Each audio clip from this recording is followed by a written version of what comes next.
ஒரு விசேஷ நாள், அதாவது 2024ஆம் ஆண்டின் கடைசி வாரம், கர்த்தருக்கு நன்றி சொல்லுகிற வாரம். ஆண்டவர் ஜனங்களை பார்த்து சொன்ன ஒரு வார்த்தை உண்டு, அதாவது சொஸ்தமாக்கப்பட்டது இத்தனை பேர் அல்லவா, நன்றி சொல்ல வந்தது 2 பேர் மாத்திரமே. அதே போலதான் என் அன்பு தெய்வ பிள்ளைகளை, இன்றைக்கு நன்றி சொல்வதற்கு ஆண்டவரின் ஆசீர்வாதங்கள் வேண்டும்.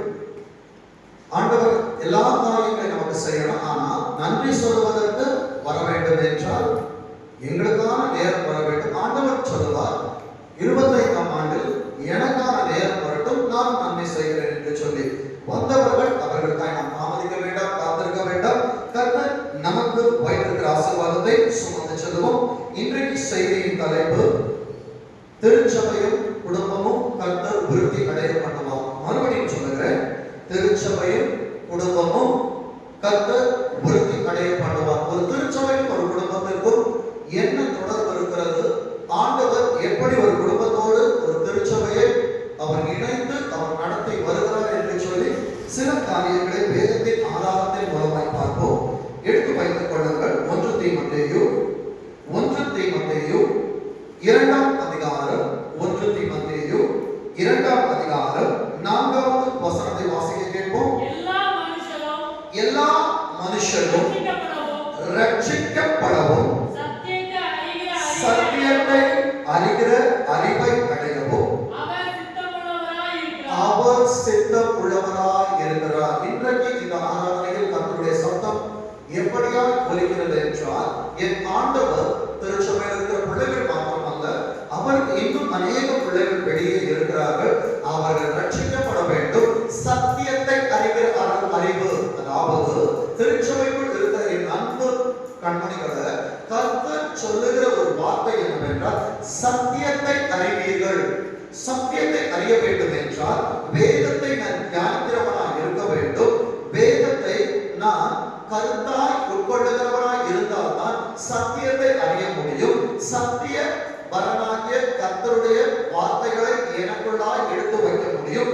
அவருக்கு சித்தம் இந்த வருடம் முடிகிறதான இந்த நேரத்தில் நான் அவரை அறிந்து அவர் சத்தியம் என்னவென்று அவர் என்னிடத்தில் என்ன பேசுகிறார் என்று சொல்லி எனக்கு தெரியப்படும் என்றால், நான் என் குடும்பமாய் திருச்சபைக்குள் கர்த்தருடைய வார்த்தைகளுக்குள்ளாய் நான் இசைந்திருப்பேன். வாசிங்க சங்கீதம் 127ஆம் அதிகாரம், சங்கீதம் 127ஆம் அதிகாரம் 1ஆம் வசனம் 3ஆம் வசனம் சொல்லுகிற காரியம், கர்த்தர் வீட்டை கட்டாராகு. கர்த்தருடைய சத்தியத்தை நான் அறிய வேண்டும் என்றால் முதலாவது என் வீட்டிற்குள்ளாய் நம் ஆண்டவரை பிரதிபலிக்கிறவனாய் இருக்க வேண்டும். ஏனென்றால் தேவ சன்னிதானத்திற்கு நான் வருவதை காட்டிலும் 6 நாட்கள் என் குடும்பத்திற்குள்ளாய் என் வீட்டிற்குள்ளாய் நான் இருக்கிறேன். வேதம் சொல்லுகிறது, கர்த்தர் தான் வீட்டை கட்ட வேண்டும். அவர் வீட்டை கட்டினால்தான் நீதிமொழிகள் 14:1 சொல்வதன்படியே புத்தி உள்ளவர்களாய் நாம் மாற முடியும். புத்தி உள்ளவர்களாய் மாறினால்தான் வேலைக்குள்ளாய் வந்து கர்த்தர் வைத்திருக்கிற ஆசீர்வாதத்தை எடுத்துக்கொண்டு என் வீட்டை என்னால் கட்ட முடியும். வேதம் சொல்லுகிறது பாருங்க, 3வது வசனத்தை வாசிங்க. 127:3, சங்கீதம் 127:3. நீங்கள் அதிகாலையில் எழுந்து நேரப்பட வேலை தரித்து வருத்தத்தின் அப்பம், வேலை டபுள் டியூட்டி, ரொம்ப நேரம் வேலை செய்யறோம். ஆனால் என் அப்பம் வருத்தத்தின் அப்பமா இருக்கிறது என்றால், என் அன்பு தேவ பிள்ளைகளே, சத்திரத்தில் கொடுக்கப்படுகிற கர்த்தருடைய சரித்திரத்தில் எழுதப்படுகிற வார்த்தைகளை நாம் எடுத்துக்கொள்ளவில்லை. என் அன்பு தேவ பிள்ளைகளே, வேதத்தில் ஒரு காரியத்தை பார்க்கிறதான நேரத்தில், பெத்தேல் என்பது அப்பத்தின் வீடு. அப்பத்தின் வீட்டிலிருந்து பஞ்சம் கிடைக்க வேண்டும் என்று சொல்லி மோவாபிற்கு கடந்து போகிறார்கள். நகோமி, அவன் கணவன், 2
25ஆம் ஆண்டிலே 12 மாதங்களும் கர்த்தர் உன்னை நடத்தி நடக்க வைப்பார்.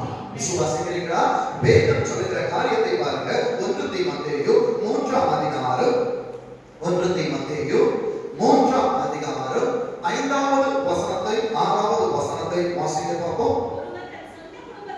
ஒருவன் நல்லா கவனிங்க. இன்னைக்கு பக்கத்துல இருக்கிற குடும்பத்தை நல்லா கவனிப்போம். ஃப்ரெண்ட் வந்து கேட்டானா அவங்க குடும்பத்தை கவனிப்போம், அயல் வீட்டை கவனிப்போம். ஆனால் சொந்த குடும்பத்தை நடத்த அநேக தவறுகிறோம். என் அன்பு தேவ பிள்ளையே, ஃபர்ஸ்ட் கர்த்தர் உனக்கு கொடுத்த எலும்பு, உன்னிலிருந்து எடுக்கப்பட்ட விழா, அடுத்தது உன் ரத்தத்திற்கு உன்னை கொடுக்கிறது, அவர்களை நடத்து. வேதம் சொல்லுகிறது, ஒருவன் தன் சொந்த குடும்பத்தை நடத்த அறியாதிருந்தால் தேவனுடைய சபையை எப்படி விசாரிப்பான்? சபைக்குள்ள வரும்பொழுது பரிசுத்தம், praise lord brother, praise lord sister, பார்த்தோம்னா இவரை போல் ஒரு உத்தமன் உண்டோ? என் அன்பு தேவ பிள்ளைகளே, வீட்டிற்குள் சாட்சி முதலாவது இருக்க வேண்டும். சாட்சியின் கூடாரத்துக்கு வருகிற நேரத்தில் சாட்சிகளோடு நான் வந்தால் தான் கர்த்தர் என்னை ஆசீர்வதிப்பார். இன்றைக்கு அநேக வாழ்க்கையிலே விருத்தி இல்லாமல் இருக்கிறது என்றால், நான் வீட்டிலே ஒரு வாழ்க்கை, வெளியிலே ஒரு வாழ்க்கை, பிள்ளைகளிடத்தில் ஒரு முகம், வெளியே வரும்பொழுது ஒரு முகம், வேலைக்கு போயிட்டோம் ஃப்ரெண்ட்ஸை பார்த்தோட அப்படி இந்த பிரதரா இந்த சிஸ்டரா, வீட்டிற்குள் வந்தால் என் அன்பு தேவ பிள்ளைகளை வீட்டில் இருக்கிறோம் இல்லை. முதல்ல அன்பை வீட்டிற்குள் செலுத்தி பழகுங்கள். உன் வாழ்க்கையிலே ஆசீர்வாதங்களை கர்த்தர் விருத்தி அடைய செய்வார். அடுத்த வசனம் சொல்லுகிறது, 6வது வசனம், சொந்த குடும்பத்தை நடத்த அறியாதவனுக்கு வேதம் கொடுப்பது ஊழியக்காரன் அல்ல, கர்த்தர் நேற்று இரவு உட்கார வைத்து 3:47 வரைக்கும் என்னை உட்கார வைத்து கற்றுப்படுத்த வார்த்தை. என் அன்பு தேவ பிள்ளைகளே, இன்னைக்கு ஆராதனை கொஞ்ச நேரம் தான் எடுக்கணும்னு சொல்லிட்டு 2 வாரத்துக்கு முன்னாடி மைண்ட ஃபிக்ஸ் பண்ணிட்டு இருக்கானா, ஆண்டவர் என் பிள்ளைகள் தேவைகளோடு வருவார்கள், எதிர்பார்ப்புகளோடு வருவார்கள். இந்த 24ஆம் ஆண்டின் நன்மைகளை காட்டிலும் என் ஆண்டவர் வந்திருக்கிற உனக்கு 25ஆம் ஆண்டிலே அவர் உன்னை விருத்தி அடைய பண்ணுவதற்காக வார்த்தைகளை கேட்க பண்ணி கொண்டிருக்கிறார். வேதம் சொல்லுகிறது, என் சொந்த குடும்பத்தை நான் நடத்த அறியாமல் இருப்பேன் என்றால் எனக்குள்ளாய் முதலில் இருப்பது இருமாப்பு. அதாவது 2 மனம், வெளியே ஒரு வேஷம், உள்ளே ஒரு வேஷம். என் அன்பு தேவ பிள்ளையே, வேதம் சொல்லுகிறது, அவன் இருமாப்பு அடைந்து பிசாசு அடைந்த ஆக்கினையிலே விழாதபடி நூதன சிஷ்யனாக இருக்கக்கூடாது. அப்ப என்ன தெரியுமா? பிசாசு விழுந்த ஆக்கினை என்ன தெரியுமா? நான் ஆராதனைக்கு கூடத்திற்கு மேலாக ஏறுவேன். பெருமை. என் அன்பு தேவ பிள்ளைகளே, கர்த்தர் உன் குடும்பத்தை ஆசீர்வதிக்கிற நேரத்தில், உன் பிள்ளைகளை ஆசீர்வதிக்கிற நேரத்தில், உன் கையின் பிரயாசங்களை ஆசீர்வதிக்கிற நேரத்தில் இருமாப்பு வரக்கூடாது, பெருமைகள் வரக்கூடாது, அகந்தைகள் வரக்கூடாது, மேட்டிமைகள் வரக்கூடாது. இவைகள் என்னிடத்திலே வரும் என்றால் என் அன்பு தேவ பிள்ளைகளே, என்னிலே விருத்திகளை பார்க்க முடியாது. வேத ஆதாரத்தின் மூலமாய் இந்த வருடத்தை முடிக்கிற நேரத்திலே வரப்போகிற ஆண்டிலே என் திருச்சபை குடும்பத்தை நடக்கிறதான அன்பு குடும்பங்கள் அன்பை தங்களுக்குள்ள பிரதிபலிக்கிறவர்களாக இருக்க வேண்டும். முதலாவது அன்பு உன் குடும்பத்திற்கு, அதன் பிறகுதான் திருச்சபையிலே உன் அன்பு இருக்கணும். என் அன்பு தேவ பிள்ளைகளே, இப்போ வாசிங்க 1 தீமோத்தேயு 4ஆம் அதிகாரம் 1வது வசனத்தை வாசிங்க. நான் சொல்லவில்லை, மறுபடியும் சொல்லுகிறேன். இன்றைக்கு செய்திக்கும் எனக்கும் சம்பந்தம் கிடையாது. நான் எடுத்த செய்தி என்ன தெரியுமா? சபையிலே புறாவாயிரு, காகமாயிராதே. இதுதான் கர்த்தர் ஒரு வாரம் என்னை நடத்தினது.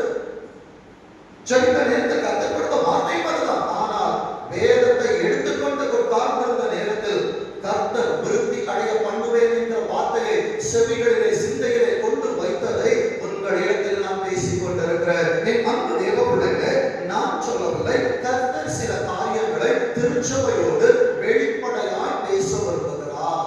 வேதம் சொல்லுகிறது, ஆவியானவர் வெளிப்படையாய் சொல்லுகிறபடி முந்தின காலங்களில் அது முடிஞ்சு போச்சு. இன்றைக்கு நாம் வாழ்கிற பிற்காலம். பிற்காலங்களில் என்ன சாட்சி? மனது உனக்கு முதல்ல ஒரு சாட்சி கொடுக்கணும். நான் நல்லவனா? தேவனை தவிர நல்லவன் ஒருவரும் இல்லை. ஆனால் முதலாவது என் ஆத்துமா என்னை குறித்து என்ன சாட்சி கொடுக்கிறது? நான் குடும்பத்திற்கு நல்ல தலைவனாக இருக்கிறேனா? என் குடும்பத்திற்கு நான் நல்ல தலைவியாக இருக்கிறேனா, என் பிள்ளைகளை நான் நன்றாக விசாரிக்கிறேனா, இவைகளை நான் நன்றாக இருந்தால் தான் சபையிலே உண்மை உள்ளவனாக என்னால் இருக்க முடியும். வேதம் சொல்லுகிற காரியத்தை பாருங்க.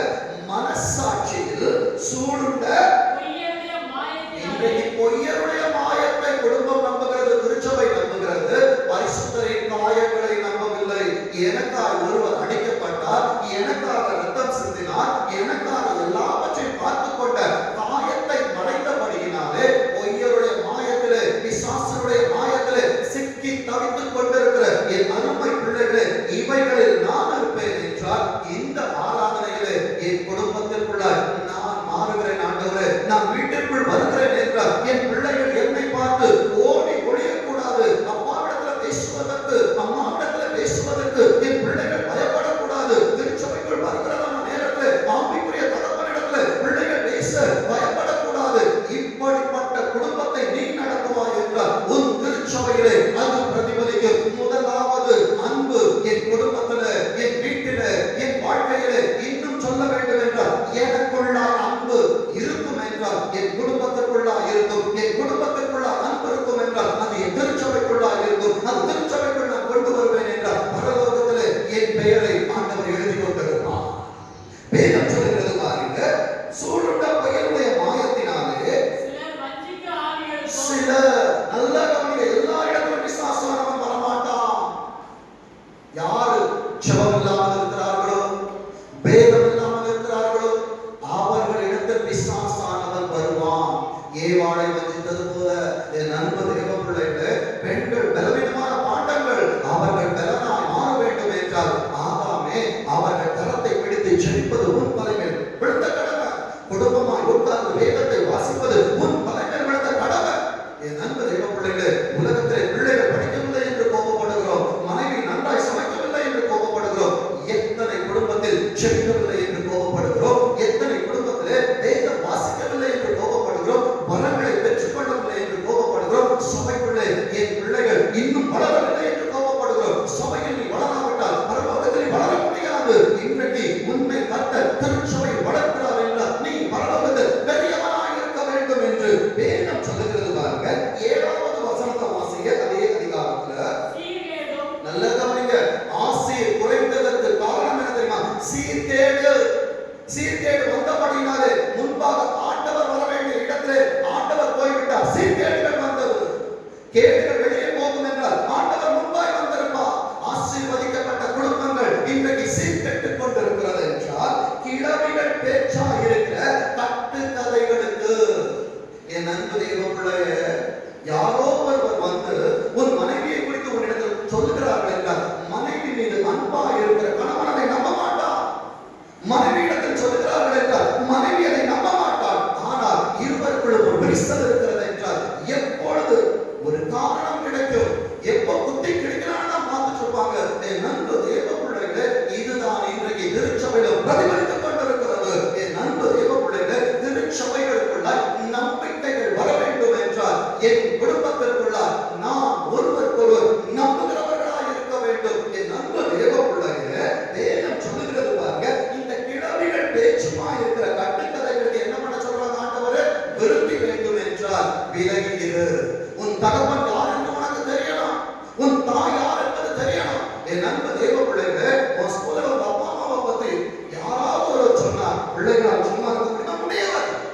அதே போலதான் திருச்சபையை குறித்து செய்த காரியங்கள் அவதூறு சொல்லுகிற நேரத்தில் இது என் தகப்பனை குறித்து சொல்லுவது, என் பரம தகப்பனை குறித்து பேசுவது என்று சொல்லி என் அன்பு தேவ பிள்ளைகளே, எல்லா இடத்திலும் பேசுபவர் தான் ஆண்டவர். அவரிடத்தில் கேளுங்க. சில குறைகள் இருக்கும் என்றால் தகப்பனிடத்தில் வந்து பேசுங்க. இன்றைக்கு திருச்சபைகளுக்குள்ள இல்லாத இதுதான் ஆண்டவரோட பேசாத அனுபவம் குடும்பத்திற்கு. வேதம் சொல்லுகிறது பாருங்க. 8வது வசனத்தை வாசிங்க. நம்ம முயற்சி பண்றோங்க, சரீர முயற்சி நம்மளால முடியாது. தேவ ஆவியானவர் சவுலை விட்டு போயிட்டார்னா அவனுக்கே தெரியாம பொல்லாதாவி வந்துடும், நான் பார்த்துருவேன். என் அன்பு தேவ பிள்ளைகளை, சிம்சோன் இடத்துல அதிகமான பலன் இருந்தது. அவன் ரொம்ப நம்பினான், எப்ப வந்தாலும் எழுந்து போயிருவேன்னு சொல்லிட்டு இன்றைக்கு உலகம் என்கிற தொழிலாளின் மடியிலே தலை சாய்த்து கொண்டிருக்கிற குடும்பமே சபையை. அன்பு ஆவிக்குரிய பிள்ளைகளே,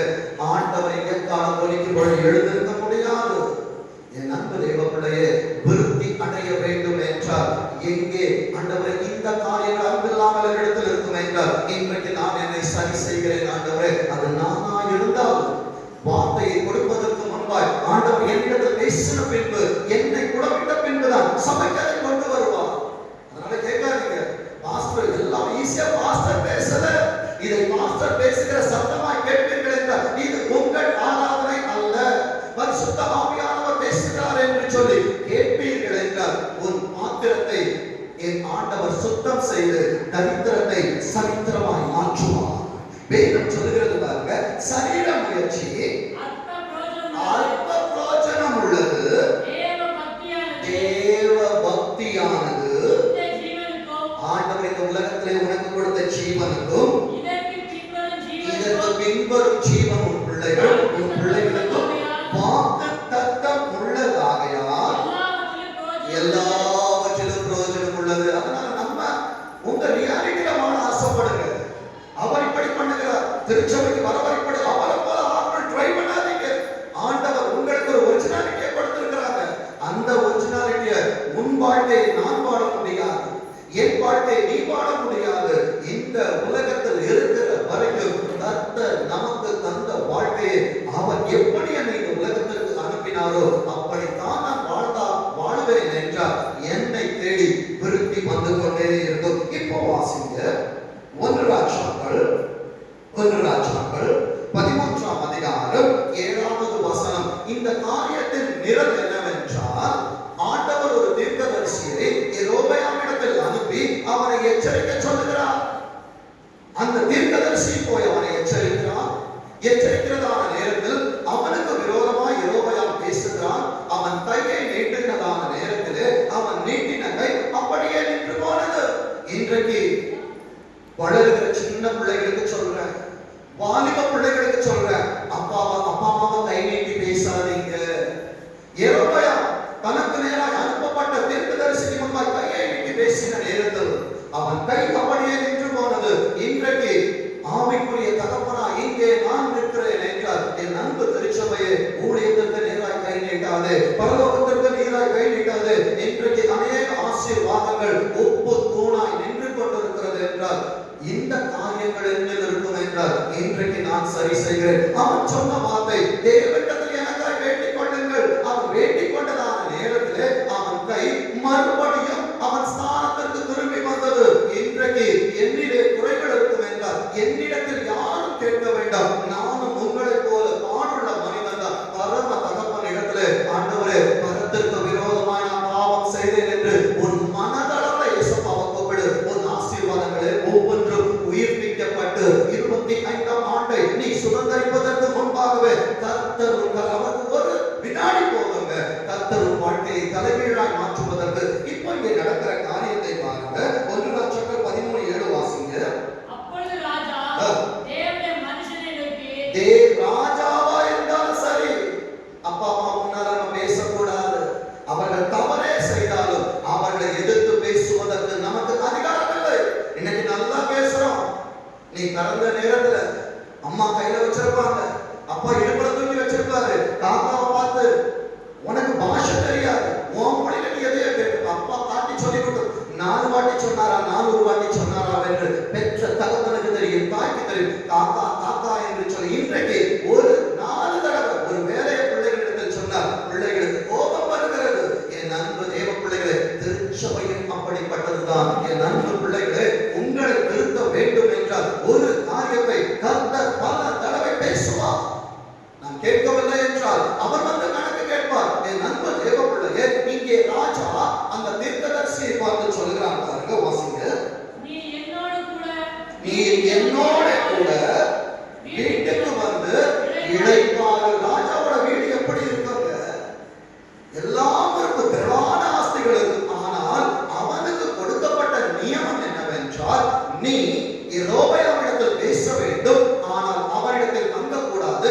அந்த ஊர்ல நீ அப்பமும் தண்ணீரும் குடிக்க கூடாது என்று சொல்லி ஆண்டவர் ஒரு நிபந்தனையை கொடுத்து அனுப்பினார். ஆண்டவர் உன்னையும் என்னையும் இந்த உலகத்திற்கு அனுப்புகிறதான நேரத்திலே உலகத்தோடு உனக்கு பங்கிருக்க கூடாது என்று சொல்லி அவர் அனுப்பினார். திருச்சபையை இன்றைக்கு நாம் என்ன செய்து கொண்டிருந்தோம்? ஆண்டவரை தவிர மற்ற எல்லா இடத்திலும் நமக்கு பங்கு இருக்கிறது.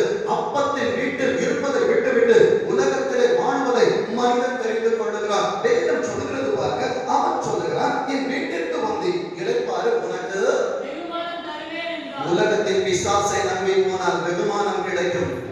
ஆத்மாவை இழந்து போவாய். தேவனை நம்பி வருவாய் என்றால் உனக்கு வெகுமானங்களோடு சேர்த்து நித்திய ஜீவன் ஆண்டவர் வைத்திருக்கிறார். எத்தனை பேர் விசுவாசிக்கிறீங்க? இதுவரை 24ஆம் ஆண்டில என் வாழ்க்கையிலே குறை இருக்கும் என்றால் ஆண்டவரே இன்றைக்கு நான் சரி செய்கிற ஆராதனை இந்த மெசேஜ் முடிவதற்கு முன்பாக நீங்க பேசுவதற்கு முன்பாக நான் என்னை அர்ப்பணிக்கிறேன் ஆண்டவரே. வேதம் சொல்லுகிறது பாருங்க, உலகத்தின் ராஜா கூட்டமா ஆதியில கொண்டிருந்த அன்பு நமக்கு நிறைய பேர் இருந்தது. நான் பாவத்திற்கு வரமாட்டேன், நான் டிவி பார்க்க மாட்டேன், நான் சினிமாவுக்கு வரமாட்டேன். உடனே சத்ருவின் அடுத்த தந்திரம் என்ன தெரியுமா?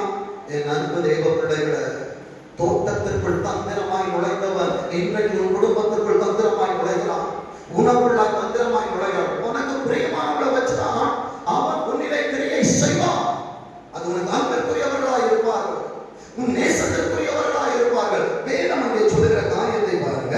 8ஆம் வசனத்தை வாசிங்க. தேவனுடைய மனுஷன் ராஜாவை நோக்கி, நீர் எனக்கு உம்முடைய வீட்டில் பாதி கொடுத்தாலும் நான் உம்மோடே வருவதும் இல்லை, இந்த ஸ்தலத்தில் அப்பம் புசிப்பதும் இல்லை. ஆரம்பத்துல ஓட்டம் நல்லா இருந்துச்சு. சபைக்கு வந்த புதுசு ஏசப்பா என்ன சர்ச்சைக்கு கொண்டு வந்துட்டாங்க. நான் ஏசப்பாவுக்கு ஏதாவது செய்யணும். பார்க்கிறவர்களுக்கு எல்லாம் விசேஷம். உலகத்தில் எனக்கு பங்கு இல்லை. ஆனால் சபையில் பழக பழக, சபையில் வளர வளர, என் ஆவிக்குரிய ஓட்டங்கள் பெருக பெருக, என்னுடைய காரியங்கள் பெருகுகிறதான நேரத்தில் என்ன நடக்குது தெரியுமா? 18ஆவது வசனத்தை வாசிங்க. அதற்கு அவன், உம்மை போல் நானும் தீர்க்கதரிசிதான். சபைக்குள் வருகிற நேரத்தில் என்னோடு அநேக விசுவாசிகள் பழகுகிறார்கள், என்னோட அநேக பிள்ளைகள் பழகுகிறார்கள். அவங்க சொல்றாங்க, நான் உங்களை மாதிரி ஒரு விசுவாசிதா. என்ன பிரதர் நீங்க இதெல்லாம் அனுபவிக்க? ஒரு நாள் நோ, 2வது நாள் நோ, 3வது நாள் ஓகே பிரதர், ஓகே சிஸ்டர், நானும் வரேன். உன் வீழ்ச்சி அங்கே துவங்குகிறது. இந்த அனுபவத்தில் திருச்சபை இன்றைக்கு இருக்கும் என்றால் உலகத்திலிருந்து வெளியே வந்துரு, அப்பத்தின் வீட்டுக்கு ஓடி வந்துருங்க. வேதம் சொல்லுகிற காரியத்தை பாருங்க. உம்மை போல் நானும் தீர்க்கதரிசிதான். அவன் அப்பம் புசித்து தண்ணீர் குடிக்க நீ அவனை திருப்பி, நல்ல கவனிங்க.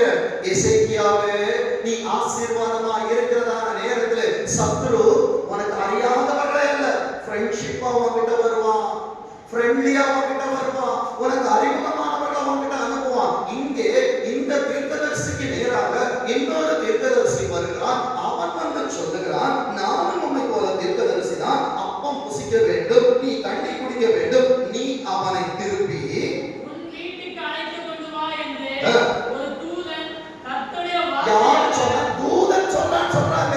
ஆண்டவர் சொல்லவில்லை. ஆண்டவர் ஒரு உன்னிடத்தில் பேசினார், அதை மாற்ற மாட்டார். அழைத்தவர் உண்மை உள்ளவர். என்றைக்கு திருச்சபையில ஞானஸ்நானம் எடுத்து இங்கே நீ உள்ளே பிள்ளையாய் சேர்க்கப்பட்டாயோ, உன்னிடத்தில் பேசுவதை மாற்றி உன்னிடத்தில் வருகிறவனிடத்தில் அவர் மாற்றி பேச மாட்டார். சபையை எச்சரிக்கையாயிரு. உன்னை விளக்கல்ல, வெளியிலிருந்து அல்ல, உன் கூட இருக்கிறவர்கள் தான் வருவார்கள். உன் ஆவிக்குரிய வாழ்க்கையிலிருந்து உன்னை விளக்கடுவதற்கு வேதம் சொல்லுகிறது பாருங்க. ஒரு தூதன் கர்த்தருடைய வார்த்தையாக என்னுடைய சொன்னான் என்று அவனிடத்தில் இதை பகுத்துணர்கிற வரம் இடத்தில் இருக்கிறதா? என் அன்பு தேவ பிள்ளையே, சபையிலிருந்து பலிபீடத்திலிருந்து சொல்லப்படுகிற வார்த்தைகள் கர்த்தரால் அனுப்பப்படுவது சபைக்கு வெளியே, பலிபீடத்துக்கு கீழே. இங்கே செய்யப்படுவது ஆண்டவரால் அல்ல, மனிதனால் என்பதை மறந்து போகாது. வேதம் சொல்லுது. நடந்த காரியம் என்ன தெரியுமா? 19ஆம் வசனத்தை வாசிங்க. அப்பொழுது அவன் இவனோடு திரும்பி போய் இவன் வீட்டிலே அப்பம் புசித்து என் அன்பு தேவ பிள்ளையே, கர்த்தருடைய சமூகத்தில் போஜனத்தில் சந்தோஷமாய் இருந்த குடும்பம் இன்றைக்கு அறிமுகமானவர்கள் கூப்பிடுகிறார்கள் என்று அறியாத இடத்துக்கு ஓடுகிறார்கள், அவர்கள் வீடுகளுக்கு ஓடுகிறார்கள். என் அன்பு தேவ பிள்ளையே, கர்த்தர் உன்னை அப்பத்தின் வீட்டில் இருக்க வைக்க சொல்லுகிறார்கள். நீ அப்பத்தின் வீட்டின் சுதந்திரவாளி. ஏன் மோவாபிற்கு போக வேண்டும் என்று விரும்புகிறார்? கானான் தேசத்தின் சுதந்திரவாளியே ஏன் மறுபடி எகிப்துக்கு போக விரும்புகிறார்? வேதம் சொல்லுகிறது. 20ஆம் வசனத்தை வாசிங்க. அவர்கள் பந்தியில் உட்கார்ந்திருந்த பொழுது அவனை திருப்பி கொண்டு வந்த தீர்க்கதரிசிக்கு,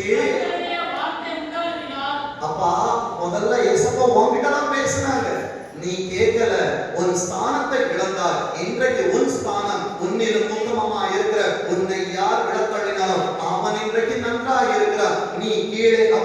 வேலைக்காரனாய் இருக்கிறா, உன் தனித்துவத்தை இழந்து போனா, உன் மகத்துவத்தை இழந்து போனா, கர்த்தர் உனக்கு கொடுத்த ஆசீர்வாதங்களை இழந்து போனாய். திருச்சபையே, இந்த ஆராதனை மறுபடியுமாய் இழந்த காரியங்களை கர்த்தர் உன்னிடத்தில் கொடுக்கும்படியால் உன்னிலே அவர் பேசிக் கொண்டிருக்கிறார். 22வது வசனத்தை வாசிங்க. அப்பம் புசிக்கவோ தண்ணீர் குடிக்கவோ வேண்டாம் என்று அவர் விலக்கிய ஆண்டவர் விலக்கின ஸ்தலத்திற்கு நீ திரும்பி அப்பம் புசித்து தண்ணீர் குடித்தபடியினால் உன்னுடைய பிரேதம் உன் பிதாக்களின் கல்லறையிலே சேர்வதில்லை என்று 1ஆம் தேதி கர்த்தர் கொடுத்த தீர்க்க தரிசனம். சபையிலே ஒரு உயிர் சேதமும் இருக்காது. ஆனால் இன்றைக்கு திருச்சபை உலகத்தின் வார்த்தைகளை கேட்டுக்கொண்டிருக்கும் என்றால் கர்த்தர் பட்டயத்தை உருவார். அவருக்கு கீழ்ப்படிந்தால் மேற்படியை கொடுத்தவர் அவர் அல்லவா? வேதம் சொல்லுகிறது, அவனிடத்தில் பேசின வார்த்தைகளை அவன் மறந்து மனிதனின் வார்த்தைகளை கேட்கப்படினால் கர்த்தரின் வார்த்தை வருகிறது, உன் பிரேதம் உன் தகப்பனின் கல்லறையில் சேர்வதில்லை. பரலோகத்திற்கு நான் சேர வேண்டும் என்றால் மனிதனின் சத்தத்தை அல்ல, உறவுகளின் சத்தத்தை அல்ல, கர்த்தர் எனக்கு கொடுத்ததான திருச்சபையின் சத்தத்தை நான் கேட்கிறவனாய் இருக்கணும். வேதம் சொல்லுகிறது பாருங்க, 24ஆம் வசனம். இந்த 24ஆம் ஆண்டு முடிய போது அடையாளமாய் தருகிற இந்த அனுபவத்தில் நீங்கள் இருப்பீர்கள் என்றால் குடும்பத்தை சரி செய்து கொள்ளுங்கள், உங்களை சரி செய்து கொள்ளுங்கள், உங்கள் வேலைகளை சரி செய்து கொள்ளுங்கள். வாசிங்க 24. அவன் போன பிற்பாடு அந்த சிங்கம் யாரு தெரியுமா? உன்னோடு பேசுகிற யூதராஜ சிங்கம். அவர் உன்னிடத்தில் கணக்கு கேட்க வருவார். என்ன வேணாலும் பேசலாம், என்ன வேணாலும் செய்யலாம், சபைக்கு நம்ம எப்ப வேணாலும் நமக்கு ஃபேவர் டைம்ல நமக்கு நோ. சபைக்கான ஒழுங்கு இருக்கிறது, சபைக்கான அளவு இருக்கிறது, சபைக்கு கர்த்தர் கொடுத்ததான சட்ட திட்டங்கள் இருக்கிறது. மனிதனால் ஏற்படுத்தப்பட்டது அல்ல. வேதம் சொல்லுகிறது, வழியிலே ஒரு சிங்கம் அவனுக்கு எதிர்ப்பட்டு ஏசப்பாய் நம்ம கூட எவ்வளவு அழகா பேசினாங்க. அந்த வார்த்தை கேளாதபடிக்கு இன்றைக்கு அவர் எதிரியின் ஸ்தானத்துல கொண்டு வந்து வச்சுட்டோம். யோசுவா எரிகோவை பிடிப்பதற்கு போவதற்கு முன்பா அவனுக்கு முன்பாய் ஒரு தேவதூதன் இருக்கிறார். அவன் கேட்கிறார், நீ எங்களை சேர்ந்தவரோ இல்லை எங்கள் எதிராளியை சேர்ந்தவரோ? அவன் சொல்லுகிறான், நான் தேவனுடைய அதிபதியாய் உன்னிடத்தில் வந்திருக்கிற. உடனே கால விழுந்துட்டான். ஆனா இன்றைக்கு தெய்வத்தின் பக்கத்தில் நிற்க வேண்டிய குடும்பம், தெய்வத்தின் பின்னால் நடக்க வேண்டிய திருச்சபை இன்றைக்கு மனிதனுக்கு பின்னால் போகிறபடியினாலே அவர் வழியிலே எனக்கு எதிராக நிற்கிறார். என் குடும்பத்தில் சமாதானம் இல்லை, என் வாழ்க்கையில் சமாதானம் இல்லை, என் பிள்ளைகள் வாழ்க்கையில் சேவங்கள் இல்லை. பலனா இருந்த என் வாழ்க்கை பலவீனப்பட்டுக் கொண்டிருக்கிறது. நன்றா இருந்ததான என் வேலை ஸ்தலம் எனக்கு எதிராக மாறுகிறது. நான் மீதியான துணிக்கைகள் எடுத்த இடத்திலே இன்றைக்கு கடன் வாங்கி கொடுக்கிற அளவுக்கு இன்றைக்கு யாக்கோபே உன் கூடாரம் அழகானது என்று சொன்னவர் அல்லபோல மாற்றினது யார்? நான் என் கிரியையையும். வேதம் சொல்லுகிறது பாருங்க, அவனை நல்லா கவனிங்க, தருணங்களை தருவார். ஏற்கனவே தீர்க்கதரிசிகளை அனுப்பினார், ஊழியக்காரனை அனுப்பினார், வார்த்தைகளை அனுப்புகிறார். என் அன்பு திருச்சபை இன்றைக்கு அவரை அவர்களிடத்தில் பேசுகிறார். வேதம் சொல்லுகிறது பாருங்க, எதிர்பட்டு அவனை கொன்று போட்டது. என் அன்பு தெய்வ பிள்ளைய எத்தனை பெருமைகள் பேசினோம். இன்றைக்கு வழியில நம்மை பார்க்கிறவர்கள் எல்லாம் தலையை குலுக்கி நம்மை கிண்டல் செய்கிற அளவிற்கு வாழ்க்கை இருக்கிறது என்றால் என் படகிலே எங்கோ ஒரு குறை இருக்கிறது. அது பெருமைகளா இருக்கட்டும், ஆணவமா இருக்கட்டும், மேட்டிமைகளா இருக்கட்டும், எவைகளா இருந்தாலும் ஆண்டவரே உமக்காய் நான் எடுத்து வெளியே ஏறுகிறேன். வேதம் சொல்லுகிறது பாருங்க, இவன் பிரேத வழியில் கிடக்கிறது, கழுதை அதன் அண்டையில் நின்றது. ஆண்டவருக்கு பிரியமாய் இருந்திருப்பாய் என்றால் கழுதையை கொண்டு கீழையாமை எச்சரித்தது போல கர்த்தர் உன்னை எச்சரிக்க அநேகரை அனுப்பினார். சேவலை கொண்டு வேர்களை ரட்சித்தது போல ஆண்டவர் அநேகரை அனுப்பினார். ஆனா ஆண்டவர் என்னங்க செய்திருவாரு? நான் ஆசீர்வாதமா தானே இருக்கிறேன், நீ உன் மமதையில் நடந்து கொண்டிருக்கிறா, ஆவிக்குரிய போதையில நடந்துருக்கிறோம், தலைக்கால் புரியல. ஆதியிலே திருச்சபைக்கு வந்த நேரத்துல ஆதியில எனக்கு மனைவிக்கும் திருமணம் ஆனது அன்னைக்கு அன்பு இருந்துச்சு.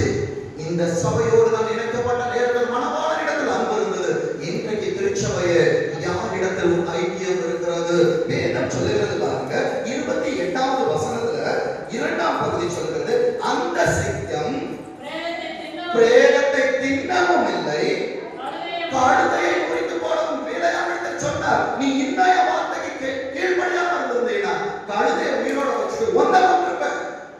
என் ஆண்டவர் எத்தனை அகங்காரமாய் பேசினார். இன்றைக்கு சாட்சியாய் இருக்க வேண்டிய நீ காட்சி பொருளாய் காட்சி ஆக்கப்பட்டிருக்கிறாய் என்றார். கர்த்தரின் காணி ஆட்சியை விட்டு வெளியே போனபடியினாலே கர்த்தர் இன்றைக்கு கழுதையை உயிரோடு வைத்திருக்கிறார். நான் பிரச்சனைகளை பார்த்து கொண்டிருக்கிறேன். கழுதையே, நான் தேவனை சுமக்கிறவனாய் இருக்க வேண்டும், அதை தவிர நான் உலகத்தை சுமப்பேன் என்றால் கர்த்தரின் கோபாக்கினை நிச்சயம் வரும். வேதம் சொல்லுகிறது பாருங்க, 25ஆம் வசனத்தை 25ஆம் ஆண்டோடு நான் ஒப்பிட்டு காண்பிக்கிறேன். 25ஆம் வசனத்தை வாசிங்க. அந்த வழியில 24ஆம் ஆண்டு அழகாய் மாற்றி கொடுத்தார். நான் கர்த்தருடைய வீட்டை அலங்கோலமாக்கினபடியினால் 25ஆம் ஆண்டிலே என் வழியாய் வருகிறவர்கள் என்னை கிண்டல் பண்ணக்கூடாது, என்னை பரிகாசம் பண்ணக்கூடாது என்றார். இந்த ஆண்டு முடிவதற்கு முன்பாய் ஆண்டவரோடு ஒப்புரவாகு. நீ யாரா இருந்தாலும் சரி, பணம் இருக்கட்டும், பதவி இருக்கட்டும், என்ன இருந்தால் நான் திருச்சபைக்குள் காலை எடுத்து வைக்கிறேன் என்றால் என் ஆண்டவருக்கு முன்பாய் நான் ஒன்றும் இல்லை ஆண்டவர். எத்தனை பேர் சொல்ல முடியும்? நான் ஒன்றும் இல்லப்பா, நீங்க தான் எனக்கு எல்லாமே. வேதம் சொல்லுகிறது பாருங்க, அந்த வழியை கடந்து வருகிற மனுஷன் தண்டையிலே நிற்கிற நீ ஆண்டவருக்கு உண்மையா இருந்திருப்பாய் என்றார். ஒன்னாண்டவர் நிற்க வைப்பார், உலகத்தை கீழே படுக்க வைப்பார். என் அன்பு தேவ பிள்ளைகளே, 25ஆம் ஆண்டிலே எத்தனை பேர் நிற்க போறோம்? வலதுகரத்தை வைத்து ஆமென் சொல்லுங்க. நான் நிற்க போகிறேன் ஆண்டவரே. உமக்கு ஒரு கழுதையா? அவர் எருசலேம் வீதியில உலா வந்த நேரத்துல ஓசன்னா ஓசன்னா, அந்த ஓசன்னா கழுதைக்கு அல்ல, ஆண்டவருக்கு. விசுவாசிக்கிறீங்களா? வேதம் சொல்லுகிறது பாருங்க. இப்போ வாசிங்க சங்கீதம் 92ஆம் அதிகாரம். சங்கீதம் 92ஆம் அதிகாரம் 11ஆவது வசனத்தை வாசிங்க. வேதத்தை வைத்திருக்கிற பிள்ளைகள் கருத்துல எடுத்து வச்சுக்கோங்க. மறுபடியும் சொல்றேன், 25ஆம் ஆண்டு வேதம் இல்லாமல் தயவு செய்து சர்ச்சைக்கு வராது.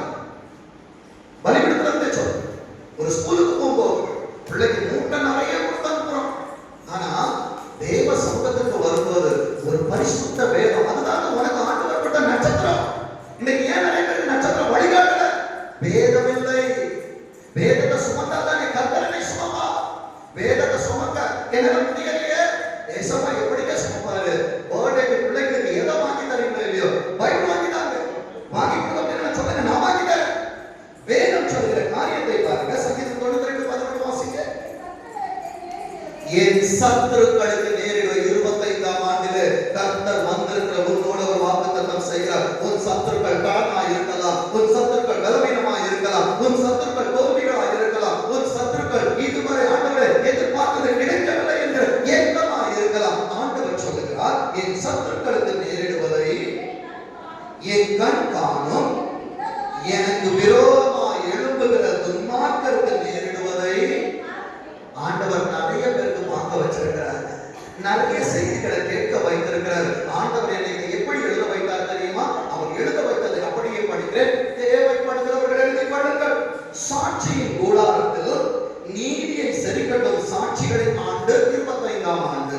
இந்த சாட்சியின் கூடாரத்தில் வருகிற ஆண்டுல கர்த்தருடைய சாட்சியாய் வைப்பார். நீ சொல்ல போகிற சாட்சி உன் கடனில் இருந்து விடுதலை, உன் பலவீனத்திலிருந்து விடுதலை, உன் ஏமாற்றத்திலிருந்து விடுதலை. எத்தனை பேர் சொல்ல போறீங்க? வருகிற ஆண்டு என் ஆண்டாய் கர்த்தர் எனக்கு தருகிறார். வேதம் சொல்லுகிறது பாருங்க, என் ஆண்டாய் இருக்க வேண்டும் என்றால் சொல்லுகிற காரியத்தை வாசிங்க. உபாகமம் 13ஆம் அதிகாரம். உபாகமம் 13ஆம் அதிகாரம் 6வது வசனத்திலிருந்து 10வது வசனம் வரைக்கும் நிறுத்தி நிதானமா சத்தமா வாசிங்க பார்ப்போம். உன் தாய்க்கு பிறந்த என்று சொல்லுகிறது. ஆவிக்குரிய கண்ணோட்டத்தோடு இதை சொல்லிக் கொடுக்க விரும்புகிறேன். உன் தாய் என்பது உன் சபை. உன் சபையிலே பிறந்த உன் சகோதரனாகிலும் உன் குமாரனாகிலும் உன் குமாரத்தியாகிலும் நல்ல கவனிங்க. ஆண்டவர் உனக்கு எடுத்து கொடுத்த உன் விலாயப்பாய் இருந்தாலும் அடுத்தது சபைக்கு வந்தவங்க நிறைய ஸ்நேகிதர்கள் இருக்கிறாங்க.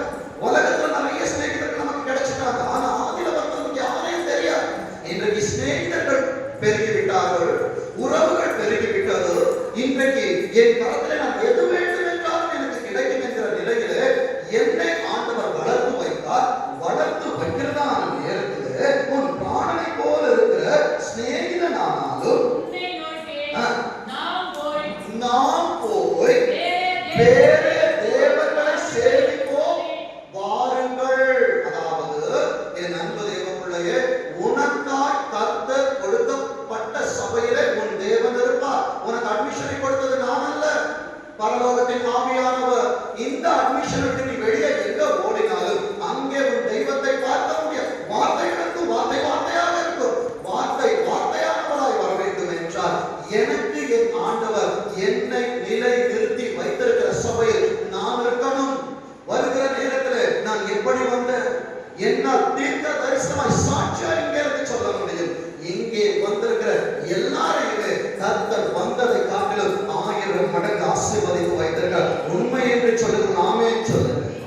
வேதம் சொல்லுகிறது பாருங்க, 7வது வசனத்துல கடைசி பகுதி சொல்லுகிறது, ரகசியமாய் ஏவி விட்டார். அப்பா இருக்கும்போது சொல்ல மாட்டாங்க.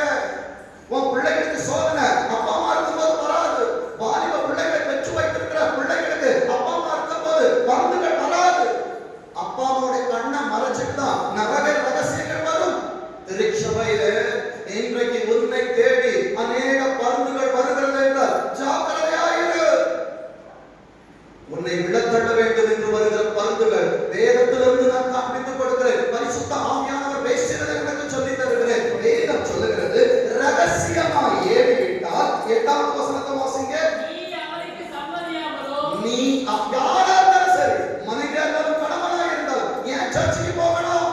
பிள்ளையா இருந்தாலும் குமாரத்தியா இருந்தாலும் ஏன் சர்ச்சுக்கு போகணும்? நீ வாழ வேண்டும் என்றால், நீ வளர வேண்டும் என்றால், எதிர்காலத்தை அசைக்க வேண்டும் என்றால் கர்த்தர் உனக்கு கொடுத்த சபையை அடங்கியிரு. கர்த்தருடைய பலத்த கையில் அடங்கி இருப்பாய் என்றால் ஏற்ற காலங்கள் வரும். இன்றைக்கு ஏன் அநேகருக்கு காலங்கள் வரவில்லை என்றால் எங்களுக்கு எல்லாம் தெரியும். எங்களுக்கு ஆண்டவன் யார்? வேதம் சொல்லுகிறது, நீ அவனுக்கு சம்மதியாமலும் அவனுக்கு செவி கொடாமலும் என்ன பண்ணக்கூடாதா? ஆண்டவருடைய வார்த்தைக்கு இன்னைக்கு காது மூடிக்குது. ஆனால் மற்றவர்கள் பேசுகிற வார்த்தைக்கு காது நல்லா திறக்குது. காது திறந்துட்டு என்ன ஆகுதுன்னா, என் இருதயம் என்கிறதான தொட்டிக்குள்ளாய் விஷங்கள் இறங்கிக் கொண்டிருக்கிறது. அது எனக்கே தெரியாமல் என் சிந்தையின் மண்டலத்தை அது பாதித்துக் கொண்டிருக்கிறபடியினால் ஒரு நாளிலே தகப்பனுக்கு விரோதமாய் நான் பேசுகிறேன். நான் சபையை விட்டு போகணும்னு நினைக்கிறேன், நான் ஆண்டவரை விட்டு போகணும்னு நினைக்கிறேன், குடும்பத்தை விட்டு போயிடணும்னு நினைக்கிறேன். நீ போவா என்றால் கெட்ட குமாரனுக்கு என்ன நடந்ததோ என் அன்பு தேவ பிள்ளைகளே, நீ வேலையை விட்டு கப்பலுக்கு போகலாம்.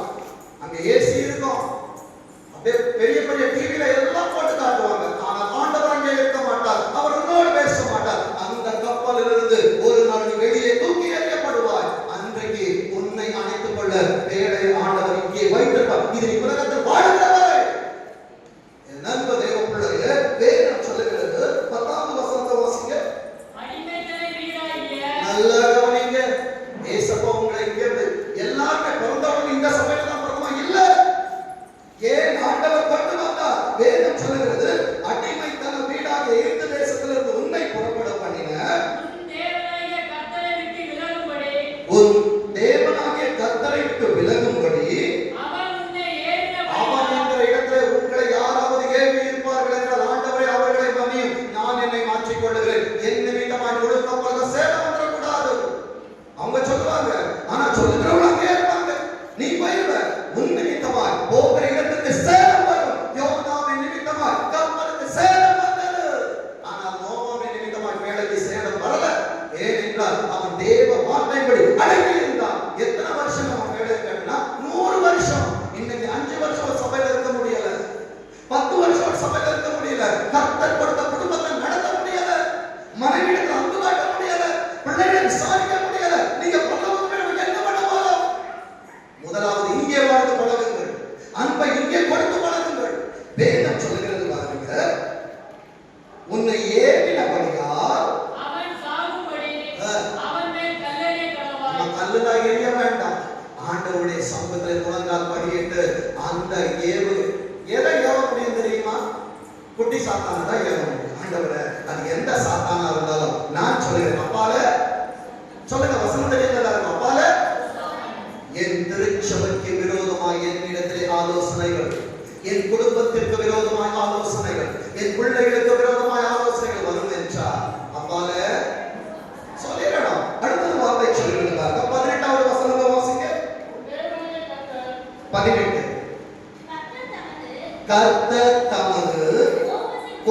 கோவிலின் உக்கிரகத்தை விட்டு திரும்பி எப்ப திரும்புவார் தெரியுமா?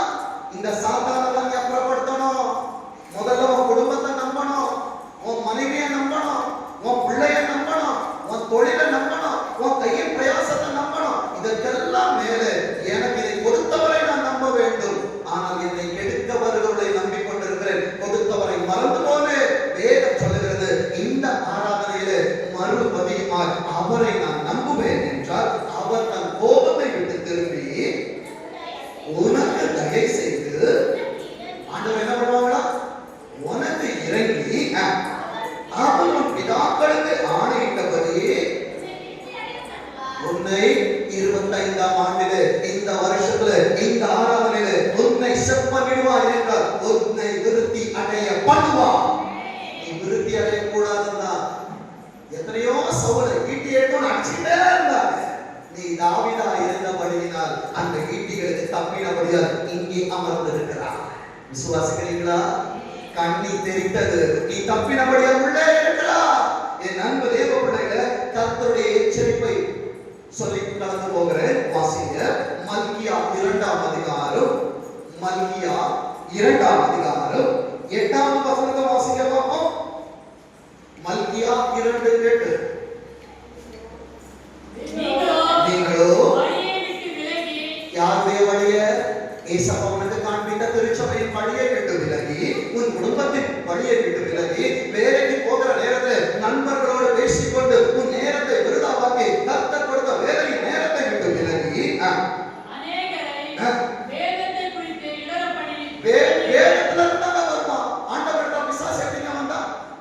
வேதத்திலிருந்து தான் பேசினார். உன்னை கெடுப்பதற்கு வேதத்தை கொண்டுதான் உன்னிடத்தில் வருவார்கள். ஜாக்கிரதை.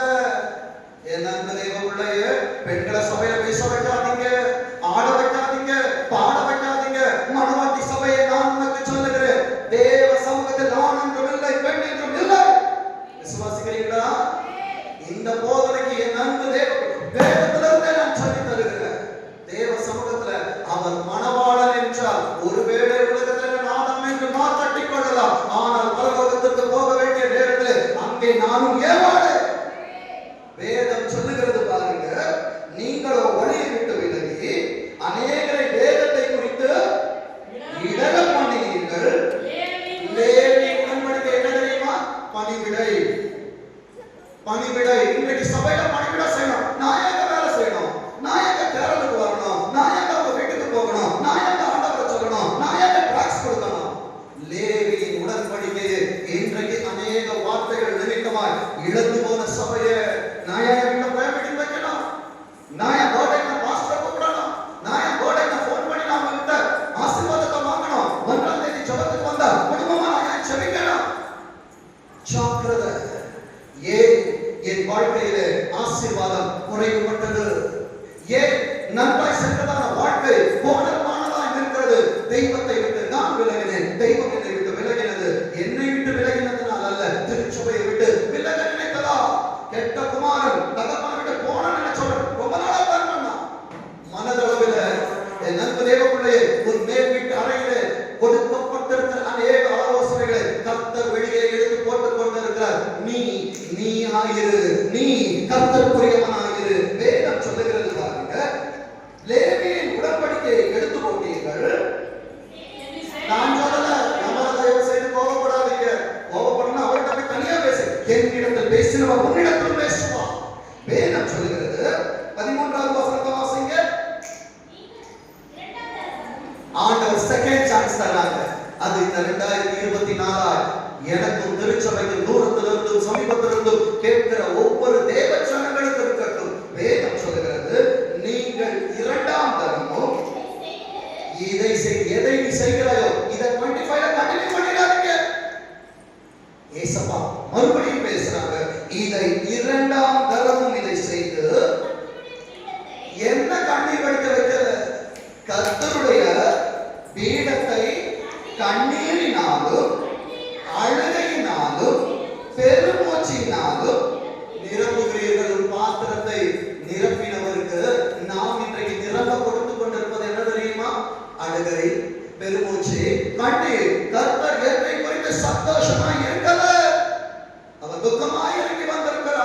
வேதம் சொல்லுகிறது பாருங்க, அவர் ஆகையால் அவர் உன் காணிக்கையை மதியார். நான் எங்க வீட்டுக்கு வந்த ஊழியக்காரனுக்கு கொடுக்கணும், நான் எங்க சபைக்கு இதை செய்யணும், நான் எங்க இல்லாதவர்களுக்கு நான் கொடுக்க வேண்டும் என்று சொல்லுகிற தேவ சொன்னமே, இன்றைக்கு உன் கை ஆண்டவர்களை நீட்டப்பட்டபடி இருக்கும் என்றால் பரலோகமும் உனக்காய் ஒன்றும் நீட்டாது. இன்றைக்கு ஆண்டவருக்காய் கொடுக்க வேண்டியதை, ஆண்டவருக்காய் நான் செய்ய வேண்டியதை நான் செய்கிறவனாய் இருப்பேன் என்றால் எனக்காக தயவு செஞ்சு யாரும் கொடுத்துறாதீங்க. என்ன பாத்தீங்கன்னா நான் நல்லவன் இல்லை, இயேசுவாவை பாருங்க. வேதத்தை நான் உங்களுக்கு கொடுக்கவில்லை என்றால் என் அன்பு தேவர்களே, உங்களுக்கான இடம் இது அல்ல. வேதத்திடம் போயிருங்க, சத்தியத்திடம் போயிருங்க. ஆனால் வேதமும் சத்தியமும் உள்ளே இருக்கிறது என்றால் என் அன்பு தேவர்களே, ஆண்டவர் கடிந்து கொண்டுதான் சிக்ஷிப்பா. நேசிக்கிற புத்திரனுக்கு தான் இந்த பாக்கியம் கிடைக்கும். வேதம் சொல்லுகிறது பாருங்க, வாசிங்க. அவனை நீ காணிக்கையை மதியார். ஏசப்பா, நான் தசமமாக கரெக்டா கொடுப்பேன், காணிக்கை கொடுப்பேன், ஆனா மற்றவர்களை குறை சொல்றேன். 2 பேர் சபைக்கு வந்தாங்க. ஒருத்தன் வெளியே நின்னா ஆயக்காரன், பரிசை உள்ள இருந்து, ஆண்டவரே நான் உபவாசிக்கிறேன், நான் காணிக்கை கொடுக்கிறேன், நான் தசமமாக கொடுக்கிறேன். ஏசப்பாவுடைய சாட்சி இவன் அல்ல. வெளியே வந்து நிற்கிறான் பாத்தீங்களா? இன்றைக்கு வெளியே நிற்கிற நம்மை உள்ளே கொண்டு வந்த உடனே நாமும் பரிசேயராய் மாறுகிறோம். பரிசேயராய் மாறிவிடாங்க என் அன்பு தேவ பிள்ளைகள். ஆதியில் ஆண்டவர் உன்னை பிள்ளையாய் அழைத்தது போல் மரணம் வரைக்கும் பிள்ளையாக இருந்தது. நான் உயிரோடு இருக்கிற வரைக்கும் என் மகனுக்கு மகன், சாகிற வரைக்கும் மகன். முன்பாக உட்கார்ந்து இருக்கிற இத்தனை பிள்ளைகள் இருக்கிறார்கள், சாகிற வரைக்கும் எனக்கு பிள்ளைகள். நான் மாற முடியாது. என் அன்பு தேவ பிள்ளைகளை, ஒரு தகப்பனுக்கு எப்படி பிள்ளைகளை பெற்றெடுக்க வேண்டும் என்று ஒரு பிள்ளையார் கிளாஸ் எடுக்க முடியாது. என் அன்பு தேவ பிள்ளைய, இன்றைக்கு பெற்றோரை கை நீட்டுகிற பிள்ளைகளுக்கு நான் சொல்லுகிற செய்தி இதுதான். என் அன்பு தேவ பிள்ளைய, வேதம் சொல்லுகிறது பாருங்க, 14வது வசனத்தை வாசிங்க. ஏன் என்று கேட்கிறோம். ஏசப்பா, ஏன் ஆண்டவரே ஆசீர்வாதம் செய்யறதெல்லாம் செய்வோம், ஆனா பணியை பரலோகத்திற்கு ஏன் என்று கேட்கிறீர்கள்? கர்த்தர் உனக்கும் உன் இளவயதின் மனைவி யார் தெரியுமா? கர்த்தர் உன்னை சபைக்கு கொண்டு வந்து அவரோடு உடன்படிக்கை பண்ணினாரே, அவர் தான் இளவயதின் மனைவியார் நீ இருக்கிறார். ஆனா நம்ம என்ன பண்றோம் தெரியுமா? வாசிங்க. இளவயதின் சபை என்கிற மனைவிக்கு அவர் சாட்சியாக இருக்கிறார். உன்னுடைய ஃப்ரெண்ட் யாரு? உன் சபை, உன் ஆண்டவர். வேதம் சொல்கிறது, உன் தோழியும் உன் உடன்படிக்கையும் அவளுக்கு துரோகம் பண்ணினாயே. சபைக்கு துரோகம் நான் பண்ணுவேன் என்று எல்லாரும் நான் பேசுறது. ஆண்டவர் சொல்லுகிறதை சொல்லுகிறேன், என் கை சுத்தமா இருக்கும் என்றால் ஆண்டவரே இது இன்னும் சுத்தமா இருக்கட்டும், அசுத்தமா இருக்கும் என்றால் இனி அசுத்தத்திற்கு இது போகாது. சுத்தமானவரின் கையில் என்னை நான் படைக்கிறேன், என்னை சுத்தம் செய்யும் என்று அவர் சித்தம் சத்தியத்தை அறிய வேண்டும் என்பது வேதம் சொல்லுகிறது. 15வது வசனத்தை வாசிங்க. நிறைய பேருக்கு கேள்வி என்ன தெரியுமா? ஏன் ஆண்டவர் உலகத்துல கேடுகளை வைத்தார்? ஏன் ஆண்டவர் உலகத்தில் சந்தோஷத்தை வைத்தார்? மனமோனபடி வாழலாம், எப்படி வேணாலும் வாழலாம், என் இஷ்டத்துக்கு வாழலாம். சேர்ந்து சரியில்லை. தேவ பிள்ளைகளோடு இருந்த வரைக்கும் உன் சிந்தை நன்றாய் இருந்தது, உன் போக்கு நன்றாய் இருந்தது, உன் தொழில்கள் நன்றாய் இருந்தது, உன் குடும்பம் நன்றாய் இருந்தது. வேதத்திலிருந்து காண்பித்து தருகிறேன். 15வது வசனத்தை சத்தமா வாசிங்க பாப்போம். அவர் ஒருவரே அல்லவா படைத்தார். ஏசப்பா எத்தனை பேருக்கு படைச்சாரு? எத்தனை எலும்பை வெளியே எடுத்தாரு? நான் கேட்கிறேன், இப்போ எத்தனை எலும்பை வெளியே எடுத்தாரு? ஒரு எலும்பு தான். என் அன்பு தேவ பிள்ளைய, எத்தனை எலும்பை வேண்டும் என்றால் நான் வைத்துக் கொள்ளவில்லை. I am sorry to say you are not fit for this church. நீ ஆவிக்குரிய பரலோகத்துக்கு நீ உகந்தவன் அல்ல. யாரா இருந்தாலும் சரி, வேதம் சொல்லுகிறது, அவர் ஒருவனை அல்லவா படைத்தார். ஆவி அவருக்கு பரிபூரணமாய் இருந்தது. ஆவியானவர் உன்கிட்ட சரியா இருந்ததுன்னா நீ எந்த ஆவியை பார்த்திருக்க மாட்ட? உலகத்தில் இருக்கிற இச்சையின் ஆவி நீ பார்த்திருக்க மாட்ட. பரிசுத்த ஆவியானவர் இல்லை என்கிறபடியா மனமோன மாட்ட. நான் என்ன வேணாலும் பண்ணுவேன், நீ என்ன வேணாலும் பண்ணலாம். பரலோகத்தில் அவர் என்ன நினைக்கிறார் அது மாத்திரம் தான் நடக்கும். வேதம் சொல்லுகிறது, வாசிக்க பார்ப்போம். பின்னே ஏன் ஒருவரை படைத்தார்? தேவ பக்தியுள்ள சந்ததியை பெறும்படிதானே. திருச்சபை எப்படி இருக்க வேண்டும்? தேவ பக்தி உள்ள சந்ததியை பெற்றெடுக்க வேண்டும். ஆனால் இன்றைக்கு திருச்சபை எதை பெற்றெடுத்துக் கொண்டிருக்கிறது? இந்த சந்ததியை பெற வேண்டும்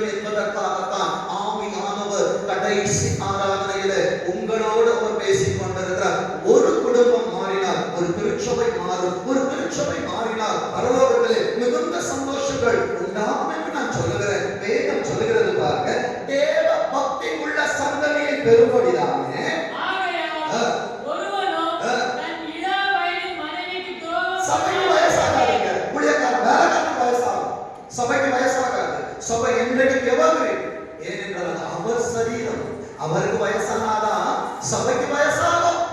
வேதம் சொல்லுகிறது பாருங்க, இள வயதின் மனைவிக்கு துரோகம் உன் திருச்சபைக்கு, உன் குடும்பத்திற்கு துரோகம் பண்ணாதபடிக்கு உங்கள் ஆவியை குறித்து எச்சரிக்கையாய் இருங்கள். இந்த ஆவி என்ன தெரியுமா? கர்த்தர் தந்த தீபம்.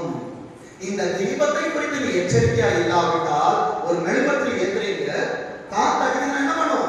ஓடி போய் ரெண்டு கையெழுத்து வச்சிருங்க, மெழுகுவர்த்தி அணையக்கூடாது. அது எல்லாருக்கும் வெளிச்சத்தை கொடுக்கும். அந்த இருட்டு இருக்கும்போது யாரும் கிட்ட வரமாட்டாங்க. அந்த மெழுகுவர்த்தி ஏற்றும் போது அந்த வெளிச்சத்துல நிறைய பேர் வருவாங்க. அது அணையும் போது எல்லாம் போயிடும். இதுதான் வாழ்க்கை. இந்த தீபத்தை நீ எப்படி காப்பாற்ற போகிறா? அணைய விட்டுக்கலாம். ஏசப்பா கையை எடுத்துருவாங்க. நான் ஆவிக்குரிய கண்ணோட்டத்தோடு சொல்றேன். ஏசப்பா கையை எடுத்துட்டாங்கன்னா என் திரி கொஞ்சம் கொஞ்சமா மங்கும். அது மங்குகிறதான நேரத்தில் ஒரு நாள் திரி இருந்த சுவடம் இல்லாமல் போய்விடும். வேதம் சொல்லுகிறது பாருங்க, தேவபக்தி பெரும்படித்தானே ஆக ஒருவன் தன் இளவயது மனைவிக்கு ஆவியை குறித்து எச்சரிக்கையாயிருங்கள். நன்மை தேவ பிள்ளையே, ஆதியாகமம் 31 எடுக்க வேண்டாம், நானே சொல்லுகிறேன். 31:50 சொல்லுகிறது, பா நம்மிடத்தில் ஒருவன் இல்லை.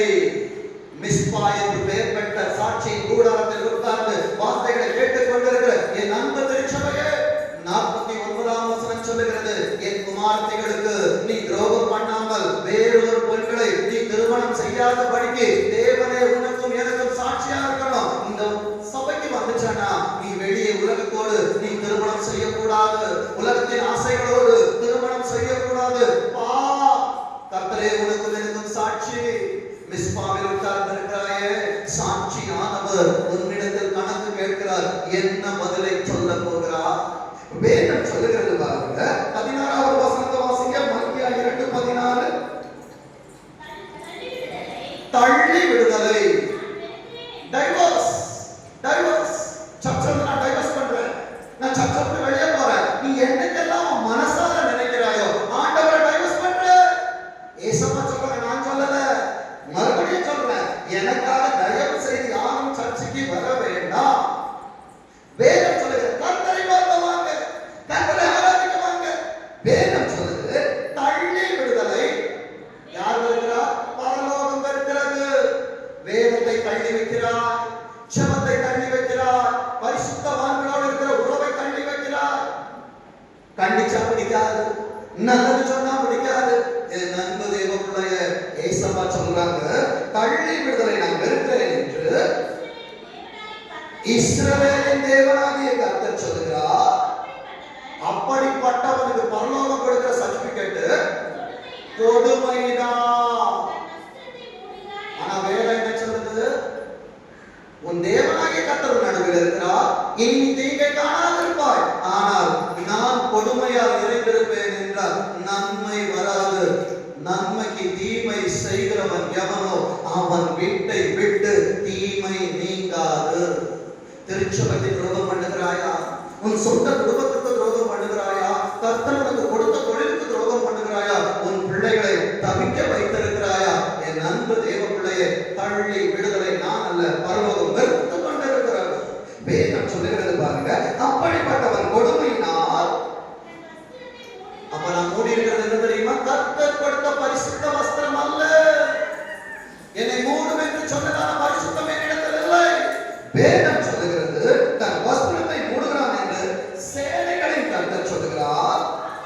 ஆகையால் நீங்கள் வந்திருக்கிற தேவச்சனமே, யாரா இருந்தாலும் இந்த வார்த்தைகளை சமீபத்திலும் தூரத்திலிருந்து கேட்டாலும் சரி, துரோகம் பண்ணாத, நீ துரோகம் பண்ணவன் அந்த அமைதியா இருப்பாங்க. துரோகம் பண்ணின பின்பு அவர் பண்ணுகிறது நம்மால் சகிக்க முடியாது. நம்ம என்ன நினைக்கிறோம் தெரியுமா? ஆண்டவரே, எனக்கு ஆறுதலான வார்த்தை உன் சபையில தான் கிடைக்கும். நல்ல சத்துள்ள ஆகாரம் எங்க கிடைக்கும்? உங்க அம்மா செய்யறதுதான் சத்துள்ள ஆகாரம். பக்கத்து வீட்டுல இன்னைக்கு உங்க வீட்டுல களி செய்திருந்தாங்கன்னா பக்கத்து வீட்டுல ஒரு நாள் பிரியாணி சாப்பிடலாம். டெய்லி போய் பிரியாணி கேட்டுப்பாரு, கிடைக்காது. அதே போலதான் யூடியூப்ல நீ எத்தனை செய்தியை தட்டி தட்டி தட்டி தட்டி விட்டு பார்த்தாலும் அப்போ உங்ககிட்ட பேசுற மாதிரி இருக்கும், ஆனால் உள்ளே இறங்காது. உன் சபையிலே கொடுக்கப்படுகிற செய்தி உனக்கு இருக்குது. அது ஊருக்காக நான் கொடுக்கல, ஊருக்காக கொடுக்கல. நான் உட்கார்ந்து டைம் வேஸ்ட் பண்ணி நான் எடிட் பண்ணி அனுப்புவது மற்றவர்கள் ஆசீர்வதிக்கப்படல.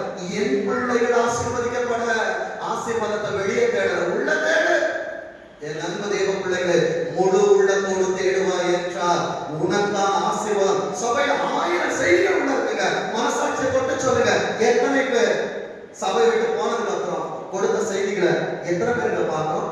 நிச்சயமா நான் சொல்ல முடியும். என் செய்தியை பார்த்த சபையில் ஒருவரும் இல்லை. என் செய்தி என்று சொல்வதை பரலோகத்திலே உன் வீட்டில் கொடுக்கப்படுகிற வார்த்தை கேட்க ஒருவரும் இல்லை. உலகத்தில் அநேகர் ஆசீர்வதிக்கப்படுகிறார்கள். என் அன்பு தெய்வ பிள்ளையே, ஆகாரம் வேண்டும் என்றால் ஒரு திருச்சபைகள் கொடுக்கிற ஆகாரம் தான் ஒன்ன வாசிக்கும். பக்கத்து வீட்டுல இல்ல. வேதம் சொல்லுது பாருங்க, உங்கள் ஆவியை குறித்து மறுபடியும் ஆண்டவர் சொல்லுகிறார். 17 வாசிங்க சிஸ்டர். உங்கள் வார்த்தைகளினாலே அவருக்கு என்ன தெரியும்? அவர் வார்த்தையை என் வார்த்தையை கேட்க சொல்றேன். என் வார்த்தையை கேட்ட தயவு செய்து நானே சொல்றேன், கேட்காதீங்க. என்னோட இமேஜை மட்டும் டெலிட் பண்ணிருங்க. என் செய்தி உங்க மொபைல்ல ஷார்ட்ஸா வந்தா டெலிட் பண்ணிருங்க. என் வார்த்தையா இருக்கும் என்றால் அந்த கர்த்தருடைய வார்த்தையா இருக்கும் என்றால் மறுபடி மறுபடி மறுபடி ஏன் என்ற ஆண்டவர் என்னிடத்தில் சொல்லுகிறதை அங்க நான் போட்டு இருக்கிறேன். என்றைக்கு நிறுத்து என்று சொல்லுகிறாரோ அன்றைக்கு இந்த எடிட்டர் இருக்காது, அன்னைக்கு கேமரா இருக்காது. என் அன்பு தேவ பிள்ளைகள், இதுவரைக்கும் என் மூச்சு கூட எங்கேயும் வரக்கூடாது என்று கர்த்தருடைய சமூகத்தில் என்னை கவனமாய் பார்த்துக் கொள்ளுகிறேன். ஏனென்றால் கவனம் இந்த கழுதைக்கு அல்ல, கழுதை மேல் இருப்பவருக்கு. வேதம் சொல்லுகிறது பாருங்க, உங்கள் வார்த்தைகளால் கர்த்தரை வருத்தப்படுத்துகிறீர்கள், ஆனாலும் எதினால் உம்மை வருத்தப்படுத்துகிறோம் என்கிறீர்கள். பொல்லாப்பை செய்கிறவனும் பொல்லாப்பை செய்கிறவன் என்ன சொல்றான்? நான் கர்த்தருடைய பார்வையில் எப்படி இருக்கிறேன்? நல்லவன். உங்களுக்கு தெரியுமா என்னை பத்தி? ஆண்டவருக்கு என் மனசாட்சி தெரியும். உன் எண்ணத்துல பள்ளி கிடையாது வைக்க. என் அன்பு தேவ பிள்ளைகளை, உன்னை நீயே ஏமாற்றிக் கொள்ளாது. சத்துரு கழுவிட்டு மறந்து வருகிறான். வேதம் சொல்லுகிறது பாருங்க, அப்படிப்பட்டவர்கள் பேரில் அவர் பிரியமா இருக்கிறார் என்று நியாயம் தீர்க்கிற தேவன் எங்கே என்று நீங்கள் சொல்லுகிறதுனாலே ஏசப்பா நியாயம் தீர்ப்பானா? நிச்சயம் தீர்ப்பா. இதோ நீதிமானுக்கு பூமியில் சரி கட்டப்படுமே. பரலோகத்துக்கு போனோம்னா இங்கதான் பாடு. ஏன் வாழ்க்கையில பத்திக்கிட்டே எரியுது, நீ வேற சந்தோஷப்படு. என் அன்பு தேவ பிள்ளைகளே, உன்னோடு பயணித்தவர்கள் அநேகர் இன்று இல்லை. உன் பிரச்சனை அவங்களுக்கு வந்திருந்தோம்னா என்றைக்கு தங்களை மாய்ந்திருப்பார்கள். ஆனால் உன்னை கர்த்தர் ஜீவனோடு வைத்து இந்த நாளை காண செய்தபடி அவருக்கு நன்றி சொல்லு. வேதம் சொல்லுகிறது பாருங்க, என் அன்பு தேவ பிள்ளைகளே, ஆவிக்குரிய கண்ணோட்டத்தோடு இன்னொரு காரியத்தை உங்களுக்கு நான் வேதத்திலிருந்து காண்பித்து தருகிறேன். ஆதியாகமம் 12ஆம் அதிகாரம், ஆதியாகமம் 12ஆம் அதிகாரம் 5ஆம் வசனத்தை வாசிங்க. ஆபிரகாம் என்பது ஆண்டவராய் இருப்பார் என்றார். மனைவி, அவருடைய மனைவி சபை, மனைவியாகிய சாராயையும் தன் சகோதரனுடைய, இன்றைக்கு நாம் எல்லாம் உள்ளே உட்கார வேண்டியவர்கள் அல்ல, யூதர்களுக்கு மாத்திரம் தான் இந்த அழைப்பு. ஆனால் அவர்கள் தள்ளினபடியினால் நம்ம பெற்றவங்க நமக்கு முன்னால மறிச்சிட்டாங்க. ஆனா ஆண்டவர் லோத்தை போல் இருக்கிற என்னையும் முன்னையும் அவரோடு அழைத்து உள்ளே வைத்தார். வேதம் சொல்கிறது பாருங்க, லோத்தின் தகப்பன் யார் தெரியுமா? ஆதியாகமம் 12ஆம் அதிகாரம் 27ஆம் வசனத்தின் கடைசி வசனம் சொல்கிறது, ஆரான் லோத்தை பெற்றான். 28ஆம் வசனம், ஆரான் தன் ஜன்ம பூமியை ஊர் என்கிற கல்தேய தேசத்து பட்டணத்திலே தன் தகப்பனாகிய தேராக மரிக்கும் முன் மரித்தான். அப்போ லோத்துக்கு தகப்பன் இல்லை, வளர்த்தது யார்? 31ஆவது வசனத்தை வாசிங்க. ஆதியாகமம் 12:31. தேராகி தன் குமாரனாகிய ஆபிரகாமையும் ஆரானுடைய குமாரனும் தன் பேரனாகிய லோத்தையும் தன் குமாரன் ஆபிரகாமுடைய மனைவியாகிய தன் மருமகன் சாராயை அழைத்துக் கொண்டு அவர்களுடனே ஊர் என்கிற கல்தேயுடைய பட்டணத்தை விட்டு கானான் தேசத்துக்கு போக புறப்பட்ட. நல்ல கவனிங்க, ஆபிரகாம் கூட டிராவல் பண்ணாம பரம கானானுக்கு போக முடியும். தேராவோடு போவீர்கள் என்றால் காமிச்சுட்டோம் என்ன, நம்ம கானானுக்கு போகணும். இதுதான் நம்ம பிதாக்கள். வேதம் சொல்லுகிறது, அவர்கள் ஆரான் மட்டும் வந்தபோது எங்க இருந்துச்சாங்க? ஆரான்லே இருந்துச்சாங்க. என் அன்பு தேவ பிள்ளைகளே, ஆபிரகாமோடு நீ டிராவல் பண்ணினா கானானுக்கு உன்னை கொண்டு போய் சேர்ப்பார். என் அன்பு தேவ பிள்ளைகளே, வேதம் சொல்லுகிறது பாருங்க, ஆதியாகமம் 13ஆம் அதிகாரம், ஆதியாகமம் 13ஆம் அதிகாரம் 5ஆம் வசனத்தை வாசிங்க. ஆடு மாடுகளும் கூடாரங்களும் இருந்தது.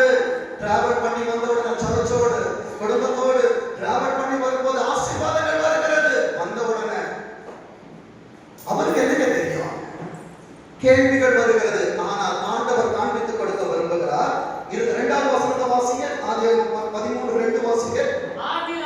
ஆபிரகாம் மிருக ஜீவன்களும் வெள்ளியும் பொன்னுமான ஆஸ்திகளை உடையவன் சீமானாயிருந்தார். என் அன்பு தேவ பிள்ளைகளே, கர்த்தர் தம்முடைய ஊழியக்காரர்களே ஆவிக்குரிய வாழ்க்கையை இப்படிதான் வைத்திருக்கிறார். வேதம் சொல்லுகிறது 10ஆம் வசனத்தின் 2ஆம் பகுதி, கர்த்தர் சோதோமையும் கொமோராவையும் அழிக்கும் முன்னே சோதோருக்கு போம் வழி மட்டும் அது கர்த்தருடைய தோட்டத்தை போல.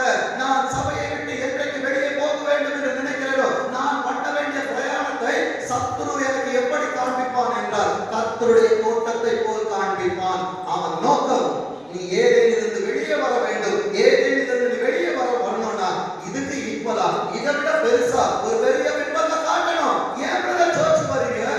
அங்க பெரிய சர்ச் இருக்குது, அங்க ஏசி இருக்குது, சொல்றவங்க அங்க இருப்பாங்க. ஆனா நீ இழந்துடாத.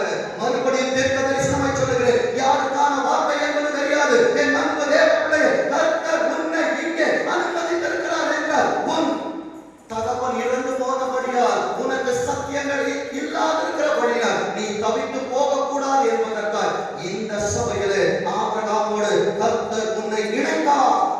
வேதம் சொல்லுகிறது பாருங்க, அது எகிப்து தேசத்தை போல இருந்தது. 12ஆம் வசனம் சொல்லுகிறது, சோதோமுக்கு நேராய் லோத்து கூடாரத்தை போட்டான். அப்பத்தின் வீட்டிற்குள்ளாய் உன் கூடாரத்தை வைத்திருந்ததான என் அன்பு பிள்ளைகளே, மறுபடியும் சொல்லுகிறேன், சோதோம் என்கிற உலகத்திலே உன் கூடாரத்தை கொண்டு போய் வச்சிடாத. கர்த்தருடைய கோபம் வரும். வேதம் சொல்லுகிறது பாருங்க, 13ஆம் வசனத்தை வாசிங்க. சோதோமின் ஜனங்கள் பொல்லாதவர்களா எங்க உட்கார்ந்தாங்க தெரியுமா? ஆசீர்வாதத்திற்கு அல்ல, நீ அழித்து போக வேண்டும். ஏனென்றால் ஜெபத்தில் நிற்கிறவன், நீ வேதத்தோடு நடக்கிறவன், உன்னை விடத்தள்ள வேண்டும் என்றால் உலகத்தின் தெளிவானிடத்தில் உன்னை அனுப்ப வேண்டும் என்பதுதான் உன்னை அழிக்கிறவனின் எண்ணம். வேதம் சொல்லுகிறது, சோதோமின் ஜனங்கள் பொல்லாதவர்களும் கர்த்தருக்கு முன்பாய் மகா பாவிகளுமாய் இருந்தார்கள். 14ஆம் வசனத்தில் அதிகாரத்துல வீட்டுல போய் வாசிங்க. ஆண்டவர் ஒரு செகண்ட் சான்ஸ் லோத்துக்கு கொடுக்கிறாரு. ஆபிரகாம் அவனை காப்பாற்றுகிறார். ஆபிரகாம் நினைத்தான், மறுபடியும் லோத்து என்னோடு வருவான் என்று சொல்லி. என் அன்பு தேவ பிள்ளைகளே, லோத்து மறுபடியும் ஆபிரகாமை நிராகரித்தார். நிராகரித்த மாத்திரத்துல 2025ஆம் ஆண்டை 15ஆம் ஆண்டோடு நான் ஒப்பிட்டு காண்பிக்க விரும்புகிறேன். நேற்று இரவு கர்த்தர் என்னோடு பேசினது, ஆண்டவரே என்னை விட்டு பிரிந்த அநேக பிள்ளைகள் இருக்கிறார்கள். எத்தனையாவது கூப்பிடுற ஆண்டவரே, வரும் வரும் வரும் வரும், வரவில்லை. ஆண்டவர் சொன்னது, சிலர் லோத்துக்களாய் இருப்பார்கள் என்றால் அவர்கள் மனம் கடினத்தான் இருக்கும். விட்டு 15ஆம் வசனத்தில் 1ஆம் வசனத்தை வாசிங்க. இந்த காரியங்கள் 24ஆம் ஆண்டுல திருச்சபையில் அநேக காரியங்கள் நடந்திருக்கிறது. ஊழியக்காரனுக்கு மாத்திரம் தெரியாது, குடும்பத்துல நிறைய காரியம் நடந்திருக்கு, ஆனா நடத்துகிறவனுக்கு மாத்திரம் தெரியாது. வேதம் சொல்லுகிறது, எவைகள் நடந்திருந்தாலும் சரி, அழைத்தவர் உண்மை உள்ளவர், ஊழியத்தை கொடுத்தவர் உண்மை உள்ளவர், உன் தொழிலை கொடுத்தவர் உண்மை உள்ளவர், உனக்கு பிள்ளைகளை கொடுத்தவர் உண்மை உள்ளவர், உனக்கு குடும்பத்தை அமைத்து கொடுத்தவர் உண்மை உள்ளவர். அவர் ஆபிரகாமிடத்தில் பேசுகிறார். இந்த காரியங்கள் நடந்த பின்பு கர்த்தருடைய வாக்கு ஆபிரகாமுக்கு தரிசனத்தில் உண்டாகி ஆபிரகாம் இதுலதான் ஆண்டவர் நேற்று இடத்தில் பேசினார். ஆபிரகாமே நீ பயப்படாதே, எதை குறித்து நீ வந்து ஷேக் ஆகாத. 2025 கர்த்தர் திருச்சபைக்கு மிகவும் விருத்தியின் ஆண்டாய் வந்திருக்கிறார். வேதம் சொல்லுது பாருங்க, நான் உனக்கு ஏசப்பா கேடகமா இருந்தபடியினால் தான் அநேக சொல்லு அநேக கல்லு இதுவரையும் வீழ்த்தாதபடிக்கு எத்தனையோ பேர் என்ன போலியா தான் நினைச்சிட்டாங்க. அப்படியே வாயில வச்சு கல்ல வச்சு அடிச்சு விட்டாங்க. கர்த்தரின் கேடகம் இருந்தபடியினால் திருச்சபை நிற்கிறது. உங்களுக்கு முன்பாய் வார்த்தைகளை பேசிக் கொண்டிருக்கிறது. வேதம் சொல்லுகிறது பாருங்க, நான் உனக்கு கேடகமும் என் பலன் எங்கே இருக்கிறது என்று கேட்பீர்கள் என்றால், என் திருச்சபையின் பலன் பரலோகத்தில் இருக்கிறது. எத்தனை பேர் சொல்ல முடியும், என்னால் இந்த திருச்சபை ஊழியத்தை தூக்கி சுமக்க முடியும்?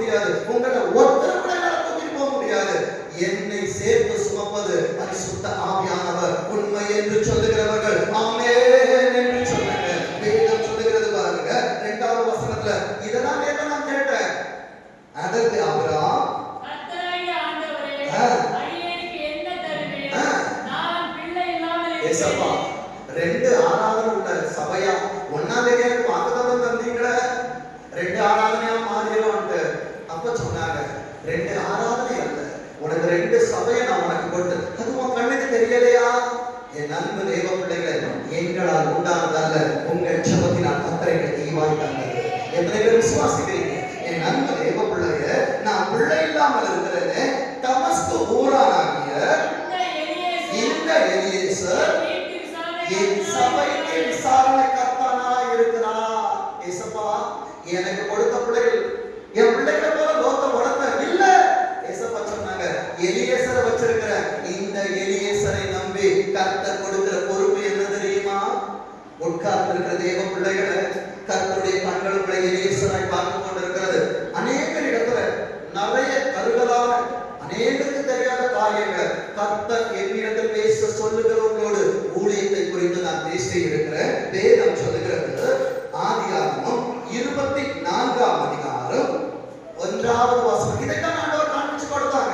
அப்பா, நீ ஆசீர்வாதம் இல்லைன்னு சொல்ற, ஆனா இந்த 24ஆம் ஆண்டுல 1ஆம் தேதி ஒரு இடத்துல நான் பேசினேன். அன்பிலிருந்து இதுவரைக்கும் கர்த்தருடைய ஆசீர்வாதமாய் நான் வைத்திருக்கிறார் என்று, என்னை ஆசீர்வாதமாய் வைத்திருக்கிறார் என்றால் என் திருச்சபையில் இருக்கிற ஒவ்வொரு குடும்பங்களில் கர்த்தர் ஆசீர்வாதத்தை ஊற்றாய்தான் வைத்திருப்பார். என் அன்பு தேவ பிள்ளையே, வாசிங்க ஆதியாகமம் 24:1 வாசிங்க. ஆபிரகாம் வயது சென்று முதிர்ந்தவனானான். ஆதியாகமம் 24:1 24:1 நான் வாசிங்க. கர்த்தர் ஆபிரகாமை சகல காரியங்களிலும் ஆபிரகாமை ஆசீர்வதித்தவர். எலியேசரை ஆசீர்வதிக்க மாட்டாரா? எலியேசரின் ஆசீர்வாதம் 2வது வசனத்தை வாசிங்க. அப்பொழுது ஆபிரகாம் தன் வீட்டிலுள்ளவர்களில் வயதில் மூத்தவன். என் சபையில நான் அநேக வருடங்கள் இருக்க வேண்டும் என்றால் எனக்கு என் திருச்சபையில எனக்கு கொடுக்கப்பட்ட குடும்பத்திற்குள்ளே வயது அதிகமா இருக்கணும். வயதில் மூத்தவனும் தனக்கு உண்டான எல்லாவற்றிற்கும் அதிகாரியாகிய தன் ஊழியக்காரனோ காரியத்தை உங்களிடத்தில் ஒப்படைக்க வேண்டும் என்றால் கர்த்தர் உங்களுக்கு நிர்ணயித்த காலங்கள் வரைக்கும் நான் கர்த்தருடைய சன்னிதானத்தில் நீடித்த நாட்களாய் நிலைத்திருக்கணும். நிலைத்திருக்கிறவனுக்கு தான் கர்த்தரின் நிறைவான ஆசீர்வாதங்கள் கிடைக்கும். 25ஆம் ஆண்டிலே கர்த்தர் கேட்டுக் கொண்டிருக்கிற ஒவ்வொரு பிள்ளைகளும் ஆசீர்வதிக்க வேண்டும் என்று சொல்லி அவன் இடைப்பட்டுக் கொண்டிருக்கிறார். என்ன கேட்கிறார்? எங்களுக்கு மட்டும்தான் எச்சரிப்பு இருக்கா? கர்த்தர் எனக்கும் எச்சரிப்பை கொடுத்தார். போதகரின் எச்சரிப்பு வாசிக்க பார்ப்போம். 1 தீமோத்தேயு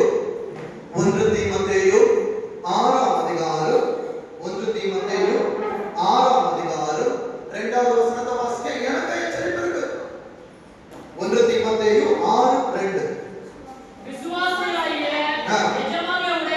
விசுவாசிகளாகிய அப்ப நீங்கெல்லாம் யாரு? விசுவாசிகளாகிய எஜமான்கள் நீங்கள்.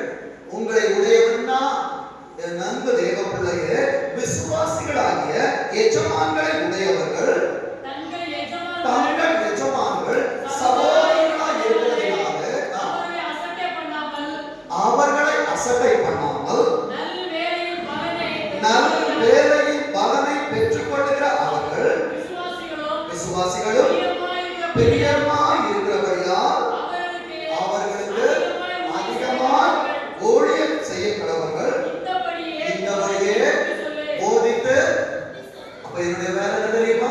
புத்தி சொல்ற வேலை. சபையில ஒரு ஊழியக்காரன் தகப்பனின் வேலை புத்தி சொல்லுகிற வேலை. குடும்பத்திலே ஆதாமின் வேலை பிள்ளைகளுக்கு புத்தி சொல்லுவது. மற்ற ஆதாம்களை உள்ளே விடாதே. வேதம் சொல்லுகிறது. அதே அதிகாரம் 11வது வசனத்தை வாசிங்க. நீயோ தேவனுடைய மனுஷனே, எவைகளை விட்டு ஓட வேண்டும் என்ற மேலே கொடுக்கப்பட்டிருக்கிறது காரியங்கள். இவைகளை விட்டு ஓடி நீதியையும் தேவ பக்தியையும் விசுவாச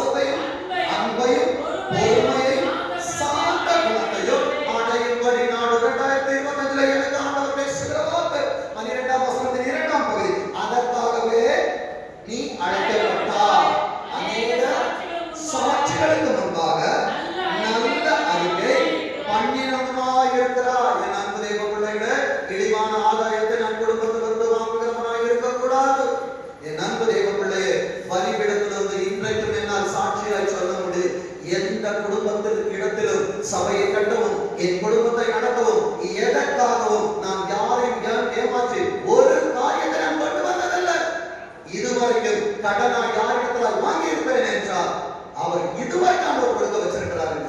அதை கொடுத்தவர்களுக்கும் தெரியும், கொடுத்த எனக்கும் தெரியும். ஏனென்றால் நான் வெளியே சொல்வதற்கல்ல, என் ஆண்டவருக்கு தெரிந்தால் போதும். இந்த சாட்சி இருக்கிறபடியினால் தான் நான் தைரியமாய் இங்கே நின்று இந்த வார்த்தைகளை நான் பிரசங்கித்துக் கொண்டிருக்கிறேன். வேதம் சொல்லுகிறது பாருங்க, வாசிக்கிறது மல்கியா 3:5 வாசிங்க. மல்கியா 3ஆம் அதிகாரம் 5வது வசனத்தை வாசிங்க. மல்கியா 3ஆம் அதிகாரம் 5ஆம் வசனம். நல்ல கவனிங்க. நியாய தீர்ப்பு எனக்கும் இருக்கு, திருச்சபைக்கும் இருக்கு. நான் நியாய தீர்ப்பு செய்யும்படி உங்களிடத்தில் வந்து சூனியக்காரருக்கும் விபச்சாரருக்கும் பொய்யானை இடுகிறவர்களுக்கும் எனக்கு பயப்படாமல் விதவைகளும் திக்கற்ற பிள்ளைகளும் ஆகிய கூலிக்காரரின் கூலியை அபகரித்துக் கொள்ளுகிறவர். நன்றாக கவனிங்க. கூலிக்காரரின் கூலி என்ன தெரியுமா? கர்த்தருடைய சபைக்கு நான் ஏன் கொடுக்க வேண்டும், கர்த்தருக்காய் நான் ஏன் இதை கொடுக்க வேண்டும் என்று கேட்டுக் கொண்டிருக்கிற என் அன்பு தேவச்சனமா இருப்பார் என்றால், சபையிலே ஆகாரம் இருக்க வேண்டும் என்றால், பிள்ளைகளாக இருக்கிற நீ இன்றைக்கு குடும்பத்திலே பிள்ளைகளை கொடுப்பது எதற்கு தெரியுமா? தகப்பனும் தாயும் வயதான நேரத்தில் அவர்களை போஷிக்க வேண்டும், அவர்களுக்கு ஆசீர்வாதத்தை கொடுக்கணும். இன்னைக்கு சின்ன பிள்ளையா இருக்கிற, நாளைக்கு நான் ஐடிக்கு வேலைக்கு போயிருவேன், நான் டாக்டர் ஆயிருவேன், நான் இன்ஜினியர் ஆயிருவேன், சம்பளம் எல்லாம் நான் வாங்கிடணும். ஒரு பெற்றோரை கவனிக்கணும். அதே போலதான் சபையில் இருக்கிறதான பிள்ளைகளே, சபையில் ஆகாரம் இருக்க வேண்டும் என்றால் உன் கையை கர்த்தருக்கு தாராளமாய் திறக்கிறவனாய் இருக்க வேண்டும். அடுத்த வார்த்தை சொல்லுகிறது, பரதேசிக்கு அநியாயம் செய்கிறவர்களுக்கு விரோதமா. இந்த பரதேசி யார் தெரியுமா? ஆதியாகமம் 17ஆம் அதிகாரம், ஆதியாகமம் 17ஆம் அதிகாரம் 8ஆம் ஆபிரகாம் தான் பரதேசி. சபையை நடத்துகிற நான் தான் பரதேசி.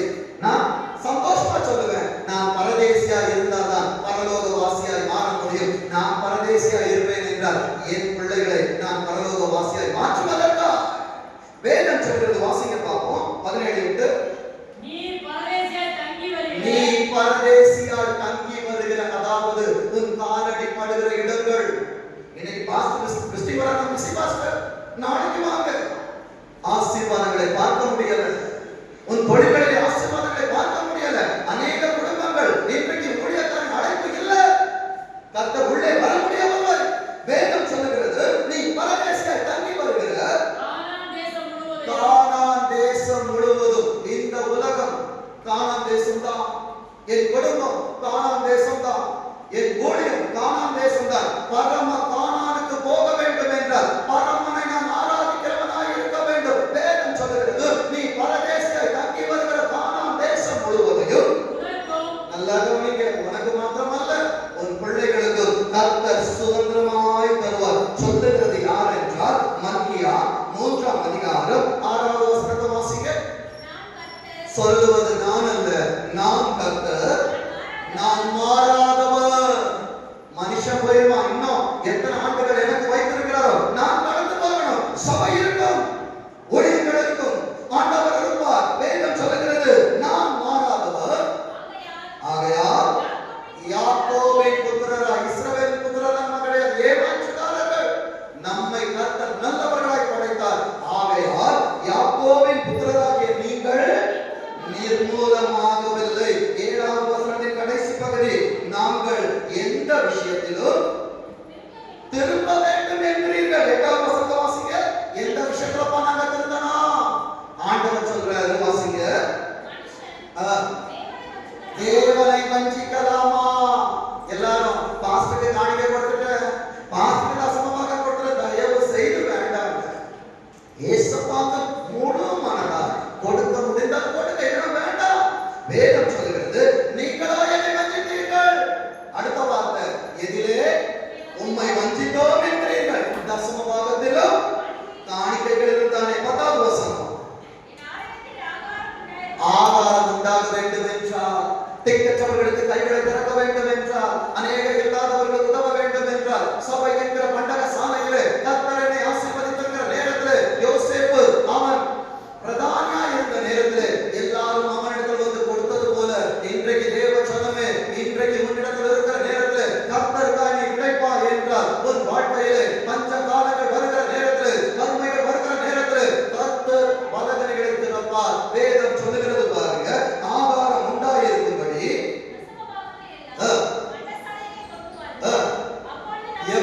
வானம் திறக்கணும் நான் சொல்லல, வேதம் சொல்லுகிறது. எனக்கா கொடுக்காதீங்க. உற்சாகமாய் கொடுக்கிறவர்களிடத்தில் காணிக்கைகளை வாங்குங்கள் என்று வேதம் எனக்கு கற்றுக் கொடுக்கிறது. வேதம் சொல்லுகிறது பாருங்க, நான் வானத்தின் பலகணிகளை திறந்து விருத்தி அடைய செய்வேன் என்று சொன்னாலே, உன் இடம் நிரம்ப வேண்டும் என்றால், உன் குடும்பம் நிரம்ப வேண்டும் என்றால், உன் தொழில்கள் நிரம்ப வேண்டும் என்றால், உன் கையில் பிரயாசங்கள் நிரம்ப வேண்டும் என்றால், கர்த்தருக்கு தாராளமாக கைகளை திறந்து பழகு. வேதம் சொல்லுகிறது, இடம் கொள்ளாமல் போக மட்டும் உங்கள் மேல் ஆசீர்வாதத்தை வருஷிக்க மாட்டேனோ என்று. அதனால் என்னை சோதித்து பாருங்கள். 24 நான் சோதிக்கல, 25ல நான் கொடுத்து பார்க்க போகிறேன் ஆண்டவரே. 26ஆம் ஆண்டிலே என் திருச்சபை என்னை பார்த்து சொல்ல போகிறது, பரலோகத்திற்கு ஒரு சாட்சி சொல்ல போகிறது. இல்லை என்பதே, இல்லை என்பதே, இல்லை என்பதே என் திருச்சபை குடும்பங்களுக்கு இருக்காது. வேதம் சொல்லுகிறது பாருங்க, 13வது வசனத்தை வாசிங்க. நீங்கள் எனக்கு விரோதமாய் பேசின பேச்சுக்கள் கடினமாய் இருக்கிறது. ஜெபிக்க மாட்டோம், ப்ரே பண்ண மாட்டோம், உபவாசிக்க மாட்டோம், விசுவாச கூடுகைகளுக்கு போக மாட்டோம். இயேசுவா சொல்றாங்க, எனக்கு விரோதமாய் பேசின பேச்சுக்கள் கடினமாய் இருக்கிறது என்று கர்த்தர் சொல்கிறார். ஆனாலும் உமக்கு விரோதமாய் என்னத்தை பேசினோம் என்று துணிகிறோம். 16வது வசனத்தை வாசிங்க. 16 நல்லா கவனிங்க. நீங்க பேசுறதை இயேசுவா கவனிக்கிறாங்க. சபை முடிந்த உடனே நம்ம ஒரு மெசேஜ் நடத்துவோம், அதற்குள்ளாய் ஆண்டவர் இறங்கி வந்து கவனிப்பா. வேதம் சொல்லுகிறது, நான் கர்த்தருக்கு பயப்படுகிறவனாக இருப்பேன் என்றால் சபையிலே என்ன குறை இருக்கிறது, சபையிலே என்ன காரியத்தை செய்ய வேண்டும் என்று நான் தியானிப்பேன். ஆனால் எனக்கு தெய்வ பயம் இல்லை என்றால் சபை எனக்கு என்ன செய்கிறது, சபையிலே மெசேஜ் நான் எவ்வளவு மார்க் போடலாம், ஆண்டவருக்கு நான் எவ்வளவு மார்க் போடலாம், இதை நான் பேசுவேன். இதுவரை நான் பேசிக் கொண்டிருப்பேன் என்றால் இந்த ஆராதனையிலிருந்து அதுக்கு நான் என்காடு போடுறேன். ஆண்டவர் வேதம் சொல்லுகிறது பாருங்க, வாசிங்க. கர்த்தருக்கு பயந்தவர்கள் ஒருவரோடு ஒருவர் பேசிக் கொள்வார்கள். ஊழியக்காரனுக்கு தெரியாது, யாக்கோபுக்கு தெரியாது பிள்ளைகள் என்ன பேசுறாங்கன்னு. யோசேப்பு வந்து சொன்னாதான் யாக்கோபுக்கு தெரியும். யோசேப்பா இருக்க போகிறாயா, லோகா இருக்க போகிறாயா, எலியேசரா இருக்க போகிறாயா, லோகா இருக்க போகிறாயா? என் அன்பு திருச்சபையே, கர்த்தர் அதை கவனித்து கேட்பா. அடுத்தது, கர்த்தருக்கு பயந்தவர்கள் தான் ஞாபக புஸ்தகம் இருக்கும். ஏன் ஆண்டவரே ஆமானுக்கு மாத்திரம் கனத்தை கொடுத்தீங்க, நான் ஆமேன் ஆமேன் ஆமேன் ஆமேன் என்று சொல்லுகிறேனே, இந்த மொத்ததாய்க்கு கனம் வரவில்லையே. என் அன்பு தேவ பிள்ளையே, உன் ஞாபக புஸ்தகத்தை திறந்தா நீ கர்த்தரை காண்பித்த பக்தி வைராக்கியங்கள் அங்கே இல்லை, மனிதர்களை காண்பித்தது அங்கே இருக்கிறபடியினால் கர்த்தரால் உன்னை ஆசீர்வதிக்க முடியல. வேதம் சொல்லுகிறது பாருங்க, வாசிங்க. கர்த்தருக்கு பயப்படுகிறவர்களுக்காகவும் அவருடைய நாமத்தை சர்ச்சை முடிஞ்ச உடனே வீட்டுக்கு போய் தியானிக்கணும். ஆனா தியானிக்கிறது இல்ல. நன்மை எப்படி வரும்? அவருடைய வேதத்தை தியானிக்கிறவர்களுக்காகவும் ஞாபக புஸ்தகம் ஒன்று ஒவ்வொரு ஆராதனையில் அந்த ஞாபக புஸ்தகம் திறக்கப்படும். ஒவ்வொரு ஆராதனை முடியும் போது என்ன பேசுறேன்னு ஆண்டவர் கேட்டு எழுதுவாரு. நன்மை செய்தால் நன்மை பெறுவார். வேதம் சொல்லுகிறது பாருங்க, 17வது வசனத்தை வாசிங்க. அவர் பரலோகத்திலே உன்னையும் என்னையும் சேர்க்கும் நாளில் அவர்கள் என்னுடையவர்களாக இருப்பார்கள் என்று. 25ஆம் ஆண்டிலே திருச்சபை கர்த்தருக்குரியதாக இருக்க வேண்டுமே ஒழிய மனிதனுக்குரியதாக இருக்கக்கூடாது, சுயத்திலே நடக்கக்கூடாது. திருச்சபை தேவ பலத்தினால் இருக்க வேண்டும். வேதம் சொல்லுகிறது பாருங்க, ஒரு மனுஷனுக்கு தனக்கு ஊழியம் செய்கிற தன்னுடைய குமாரனை கடாட்சிக்கிறது போல நான் அவர்களை கடாட்சிப்பேன். சொன்னது மனிதன் அல்ல, ஆண்டவர். விசுவாசிக்கிறீங்களா? ஞாபக புஸ்தகத்துல என் நற்கிரியைகள் எழுதப்படணும். வேதம் சொல்லுகிறது, உன் நீதி உனக்கு முன்பாய் சொல்லும், கர்த்தருடைய மகிமை உன்னை பின்னால் காக்கும். வேதம் சொல்லுகிறது பாருங்க. இப்ப வாசிங்க 25ல என் வாழ்க்கை எப்படி இருக்கும்? 18வது வசனத்தை வாசிங்க. வந்திருக்கிற எல்லாரும் தீர்க்கதரிசனம் எழுதிக்கோங்க. 25ஆம் ஆண்டில கர்த்தர் சொன்னதான வார்த்தையின்படி என்னை நான் சீரமைப்பேன் என்றார், என் குடும்பத்தில் நான் நிலைத்திருப்பேன் என்றார், என் திருச்சபையிலே நான் நிலைத்திருப்பேன் என்றார்.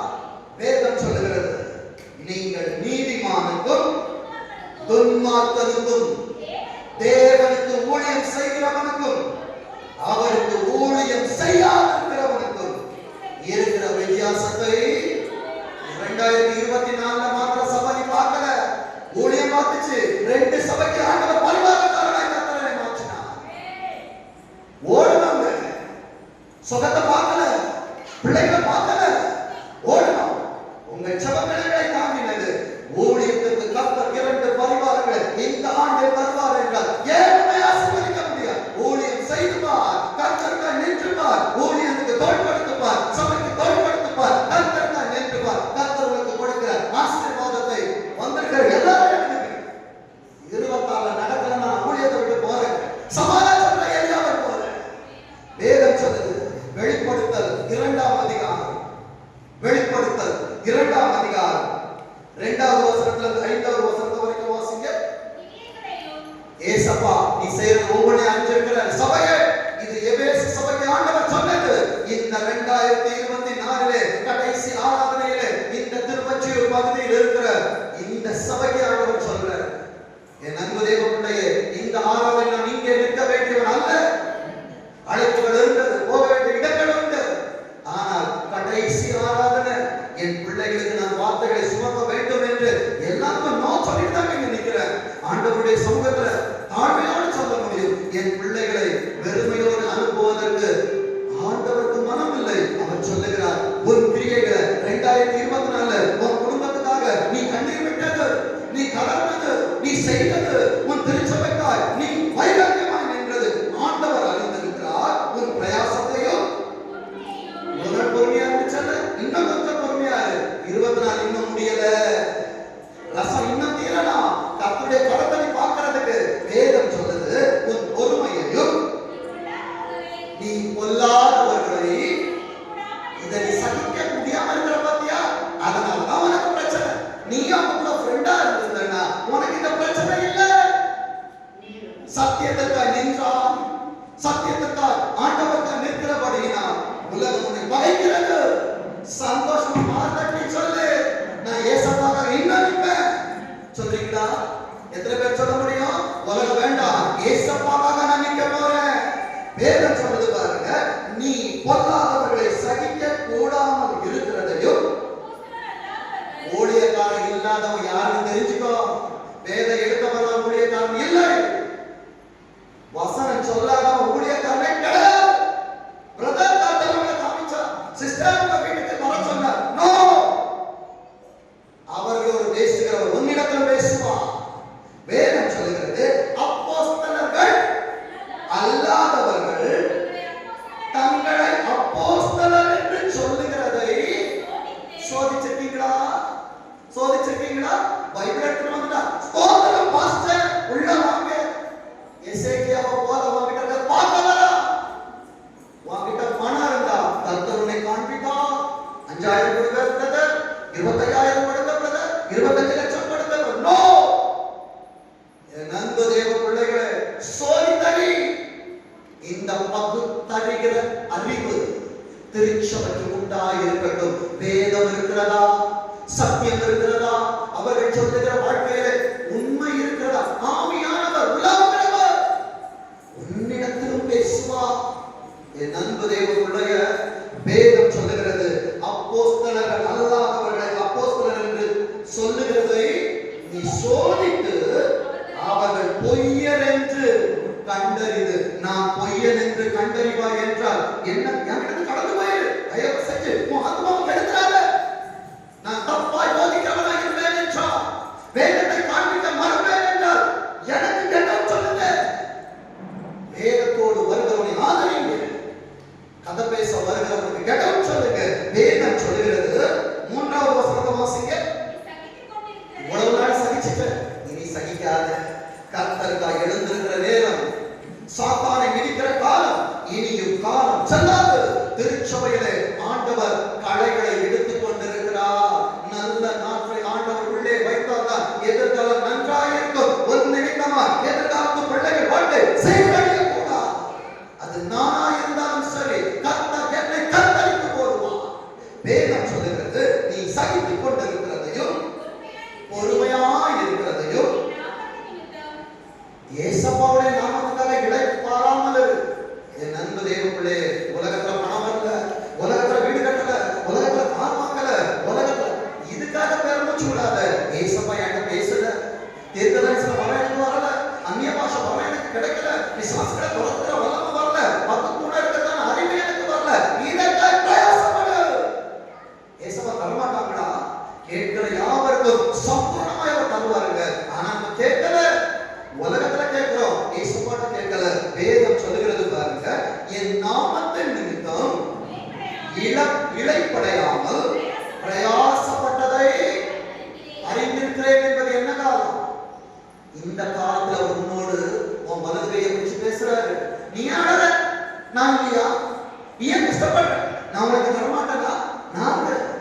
யாக்கோபின் கூடாரங்களும் இஸ்ரவேலின் வாசஸ்தலங்களும் அவர் அழகாக சொல்கிறார். அவர் கோலங்களை மறைப்பார் என்றால் அதை அலங்கோலமாக்க உலகத்தால் கூடாது. இன்றைக்கு உன் கோலத்தை அவர் மறைந்து கொண்டிருக்கிறார். என் அன்பு தேவ பிள்ளையே, 4வது வசனம் சொல்கிறது, எல்லாம் செஞ்சப்பா சந்தோஷம். ஆனா சர்ச்சுக்கு வந்த ஃபர்ஸ்ட் நாள் கல்யாணம் ஆகும்போது மேடல நின்ன பாத்தியா கர்ப்பத்தோடு, இது என் மனைவி என்று சொல்லி கையில் பிடித்தீங்க. வயதான உடனே இன்னைக்கு சலிப்பு வந்துருச்சா? பிள்ளைக்கு வந்த உடனே நேரம் குறைகிறதா? ஸ்டாப் பண்ணிடு. எவ்வளவு பெரிய வேலைக்காரனாய், எத்தனை கோடிகளுக்கு அதிபதியாய், இன்று வரைக்கும் என்னால் இங்கே இருந்து சொல்ல முடியும், என் மனைவிக்கான நேரம் எங்களுக்கு உண்டு, பிள்ளைகள் உள்ளே வரக்கூடாது. என் அன்பு தெய்வ பிள்ளைகளை, உன் குடும்பத்தை அப்படி சீரமைத்து பழகு. இன்றைக்கு குடும்பத்திற்குள் ஓட்டைகள் விழுகிறது என்றால் உனக்குள் விரிசல்கள் விழுவதா? பிள்ளைகள் பார்க்கிறாங்க, கவிழ்க்கப்பட்டு போகும். வேண்டாம் திருச்சபையை. உன் குடும்பம் சீரோடு இருந்தால்தான் திருச்சபை ஆசீர்வாதத்தோடு இருக்க முடியும். வேதம் சொல்லுகிறது, ஆனாலும் நீ ஆதியில் கொண்டிருந்த அன்பை விட்டாய் என்று உன் பேரில் எனக்கு குறை உண்டு. 5ஆம் வசனத்தில் ஆவியானவர் சொல்லுகிறார், ஆகையால் நீ என்ன நிலைமையிலிருந்து விழுந்தாய் என்பதை நினைத்து மனம் திரும்பியே. இன்னும் எகிப்த பார்க்காத, இனி சோதோம் பார்க்காத, உப்பு தூணாய் மாறுவதற்கு முன்பாக 2024 பரிசுத்த ஆவியானவர் வாசல் படியில் நின்று கதவை தட்டுகிறார். ஒரு மனிதன் சத்தத்தை கேட்டு கதவை திறந்தார். மாமாடு போஜனம் பண்ணுவேன். இவ்வளவு நாளும் ஃப்ரெண்ட்ஸோடு டின்னருக்கு போனேன், நிறைய பேர் ஹோட்டலுக்கு போனேன், ஆண்டவரோட அப்பத்து வீட்டில் உட்காரு. என் அன்பு தெய்வ பிள்ளைகளை, அது சலிப்பா இருக்குது. கேளிக்கை விடுதிகளும் லைட் போட்ட பார்களும் இனிமையா இருக்குது. நோ, வேதம் சொல்லுகிறது, மனம் திரும்பி ஆதியில் செய்த கிரியைகளை செய்வாயாக. அந்நிய வார்த்தைகள் வரும்போது காதை பொத்திக்கோ. சபை வேண்டாம் சொன்ன கெட்டவன் சொல்லு, யாராவது. வேதம் சொல்லுகிறது, செய்த கிரியைகளை செய்வாயாக. நான் சொல்லலைங்க, கணக்கு கேட்கிறவர் வந்துட்டாரு, என்ன நிறைய தடவை அனுப்பி பார்த்தாரு, அவமானம் நிறைய தடவை சொல்லி பார்த்தாரு, வெறுமையா அனுப்பிட்டாரு. சொந்தக்காரர் வந்திருக்கிறார், திராட்சை தோட்டக்காரர்கள, என் அன்பு எஜமான்கள, எஜமானுக்கு எஜமான் ஒருவர் இருக்கிறார். அவர் மறுவிடத்தில் இருந்து ஒரு இடத்தில் கேட்கிறார், இல்லாவிட்டா சீக்கிரமா வருவார். இவ்வளவு நாள் தருணம் கொடுத்தாரு, இன்னும் 2 நாள் ஒரு டைம் இருக்கு, புது வருஷத்துக்குள்ள போகிறோம். என் அன்பு தேவ பிள்ளை, ஏசப்பாக்கு வராதீங்க, நான் திரும்பேன். என்னென்ன பண்ணணும் நான் செய்கிறேன். வேதம் சொல்லுகிறது, சீக்கிரமா உன்னிடத்தில் வந்து மனம் திரும்பிட்டு ஒன்றும் பண்ண மாட்டார். உன் வாழ்க்கையை மட்டும் கொடுத்துருவார், உன் தொழிலை மட்டும் கொடுத்துருவார், உன் எதிர்காலத்தை மட்டும் கொடுத்துருவார்.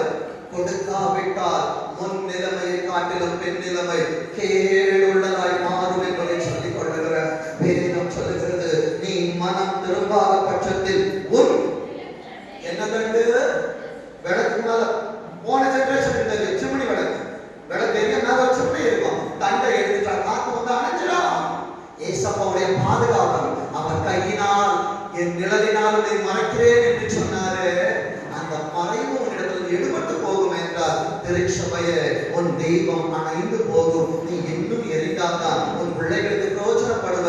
நீ இல்லைன்னா உன் பிள்ளைகளுக்கு ஆகாரத்தை கொடுக்க முடியாது. முன்னே நடக்கிற ஊழியக்காரன் மாண்டு போவான் என்றால் சபை சிதறடிக்கப்பட்டு போகும். குடும்பத்தை நடத்துகிற தலைவர் விழுந்து போவான் என்றால் பிள்ளைகள் சிதறடிக்கப்பட்டு போவார்.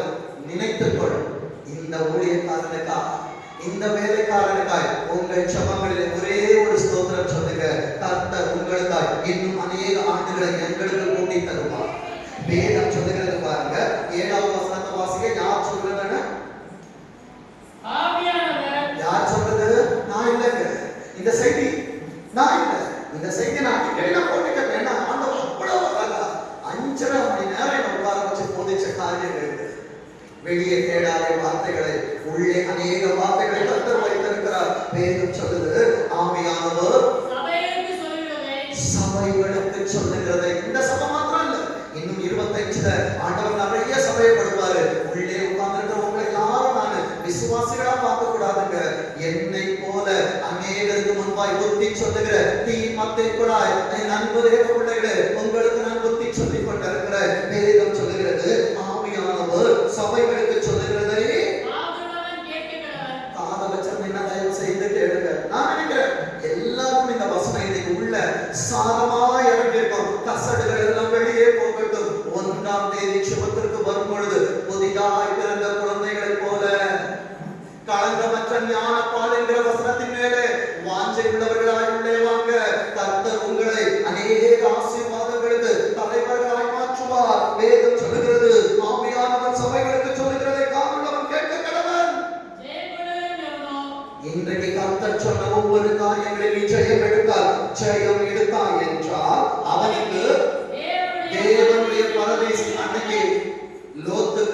பிசாசு காமிச்சான், சோவருக்கு போகிறபடி கர்த்தரின் தோட்டத்தை போல. ஆனால் ஆண்டவர் உனக்கு 2025 காண்பிக்க போவது தோட்டத்திற்கு மத்தியில் இருக்கிற ஏவாளுக்கு கிடைக்காத கனி, அவள் இழந்த கனி. இதை புசித்திருப்பாள் என்றால் அவளுக்கு மரணம் வந்திருக்காது, அவள் புசிக்க கூடாது என்று அவளை டைவர்ட் பண்ணலாம். இன்றைக்கு நீ டைவர்ட் ஆகக்கூடாது. மனிதனின் பேச்சுக்களால் கர்த்தரை டைவர்ட் பண்றாங்க. அங்க போயிடாத, வந்துரு, நீ வருவாய் என்றார். ஆண்டவர் சொல்லுகிறார், தேவனுடைய பரதீசின் மத்தியில் இருக்கிற ஜீவவிருட்சத்தின் கனியை புசிக்க கொடுப்பேன். உங்க இருதயத்தில் நான் எழுதிட்டேன், உங்க டைரியில நீங்க எழுதுங்க.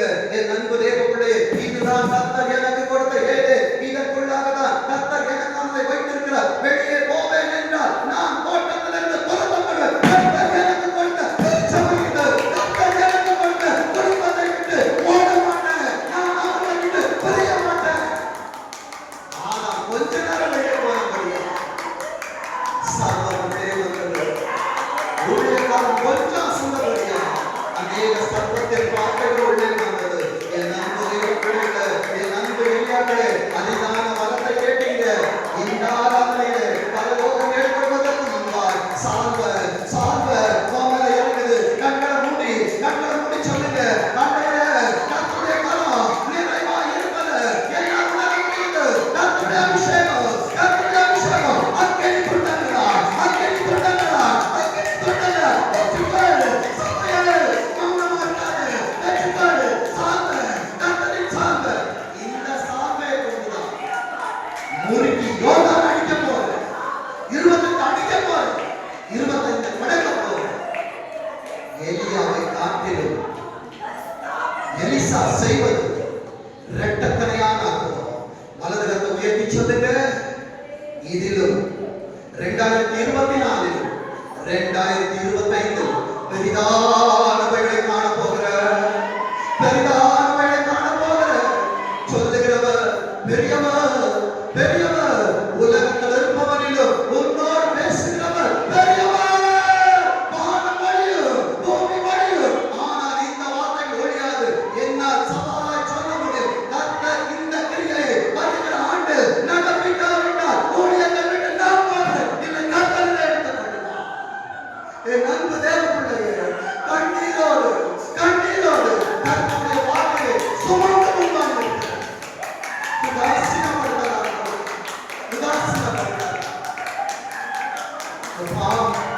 உங்களுக்கு ஸ்தோத்திரம் பண்ணுறேன். நீங்க எனக்கு கொடுத்த சாதம் எங்களால் உண்டானது அல்ல.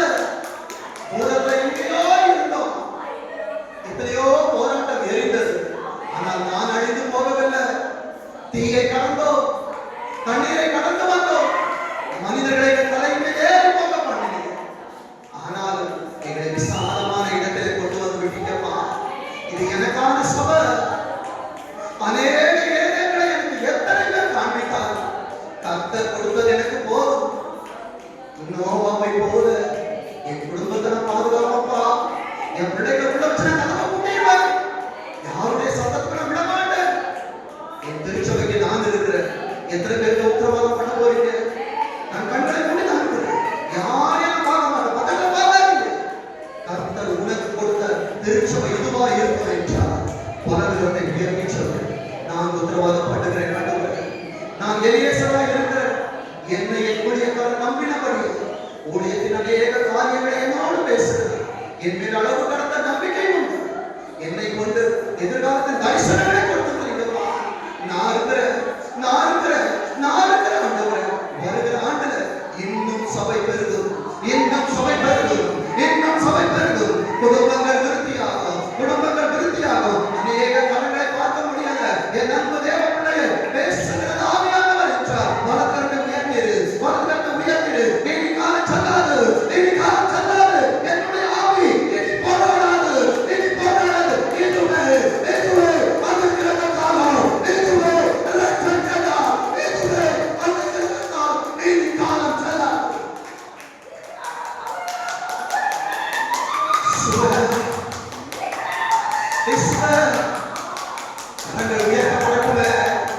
இன்னும் ஆண்டவர் கனிகளை கொய்ய வேண்டும் என்று நினைக்கிறார். சின்ன பிள்ளையா இருந்தால் 2 கரத்தை வானத்தில் ஏதோ உயர்த்தி சொன்னார். ரெண்டு கரத்தை மாற்று நேரம் என்று எனக்கு ஒரு ஆசை வரும் பர்வதங்களுக்கு நேரம் என் கண்களை எடுக்கிறப்பா, என் கண்களை எடுக்கிறேன். சுயபலத்தில் முடியாது, இந்த ஊழியத்தை சுமக்க என்னால முடியாதுப்பா.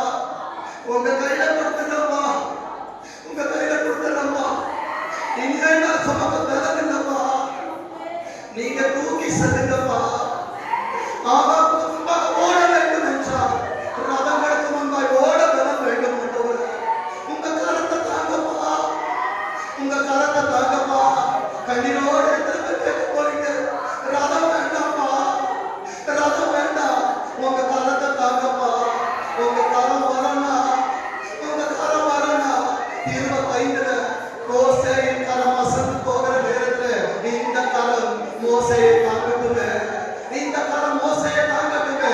எத்தனை கூறுமாறும் சொல்ல முடியும், மோசேக்கு நாங்கள் இருக்கிறோம். எத்தனை யோசுவாக்கள் சொல்ல முடியும், யுத்தத்தை நான் செய்கிறேன், யுத்தத்தை நான் செய்கிறேன். யோசுவாவை எழுப்பு, எதிர்காலத்துல கர்த்தர் உன்னை தலைவனாக்குவார், எதிர்காலத்துல கர்த்தர் உன்னை சுமக்க வைப்பார். அப்பா உங்க ஸ்தோத்திரிக்கிறேன். எனக்கு பிள்ளைகளை ஆட்சிக்கிறார், பாட வந்த பிள்ளைகளுக்கு பாடுகளை நீக்கி சுதந்திரத்தை தந்தீர எனக்கு நன்றி. அடக்கப்பட்டதோ அநேகராக இருந்தாலும் தெரிந்து கொள்ளப்பட்ட சிலர் கர்த்தர் வைத்திருக்கிற கிருபைகளுக்காய் வழிநடத்த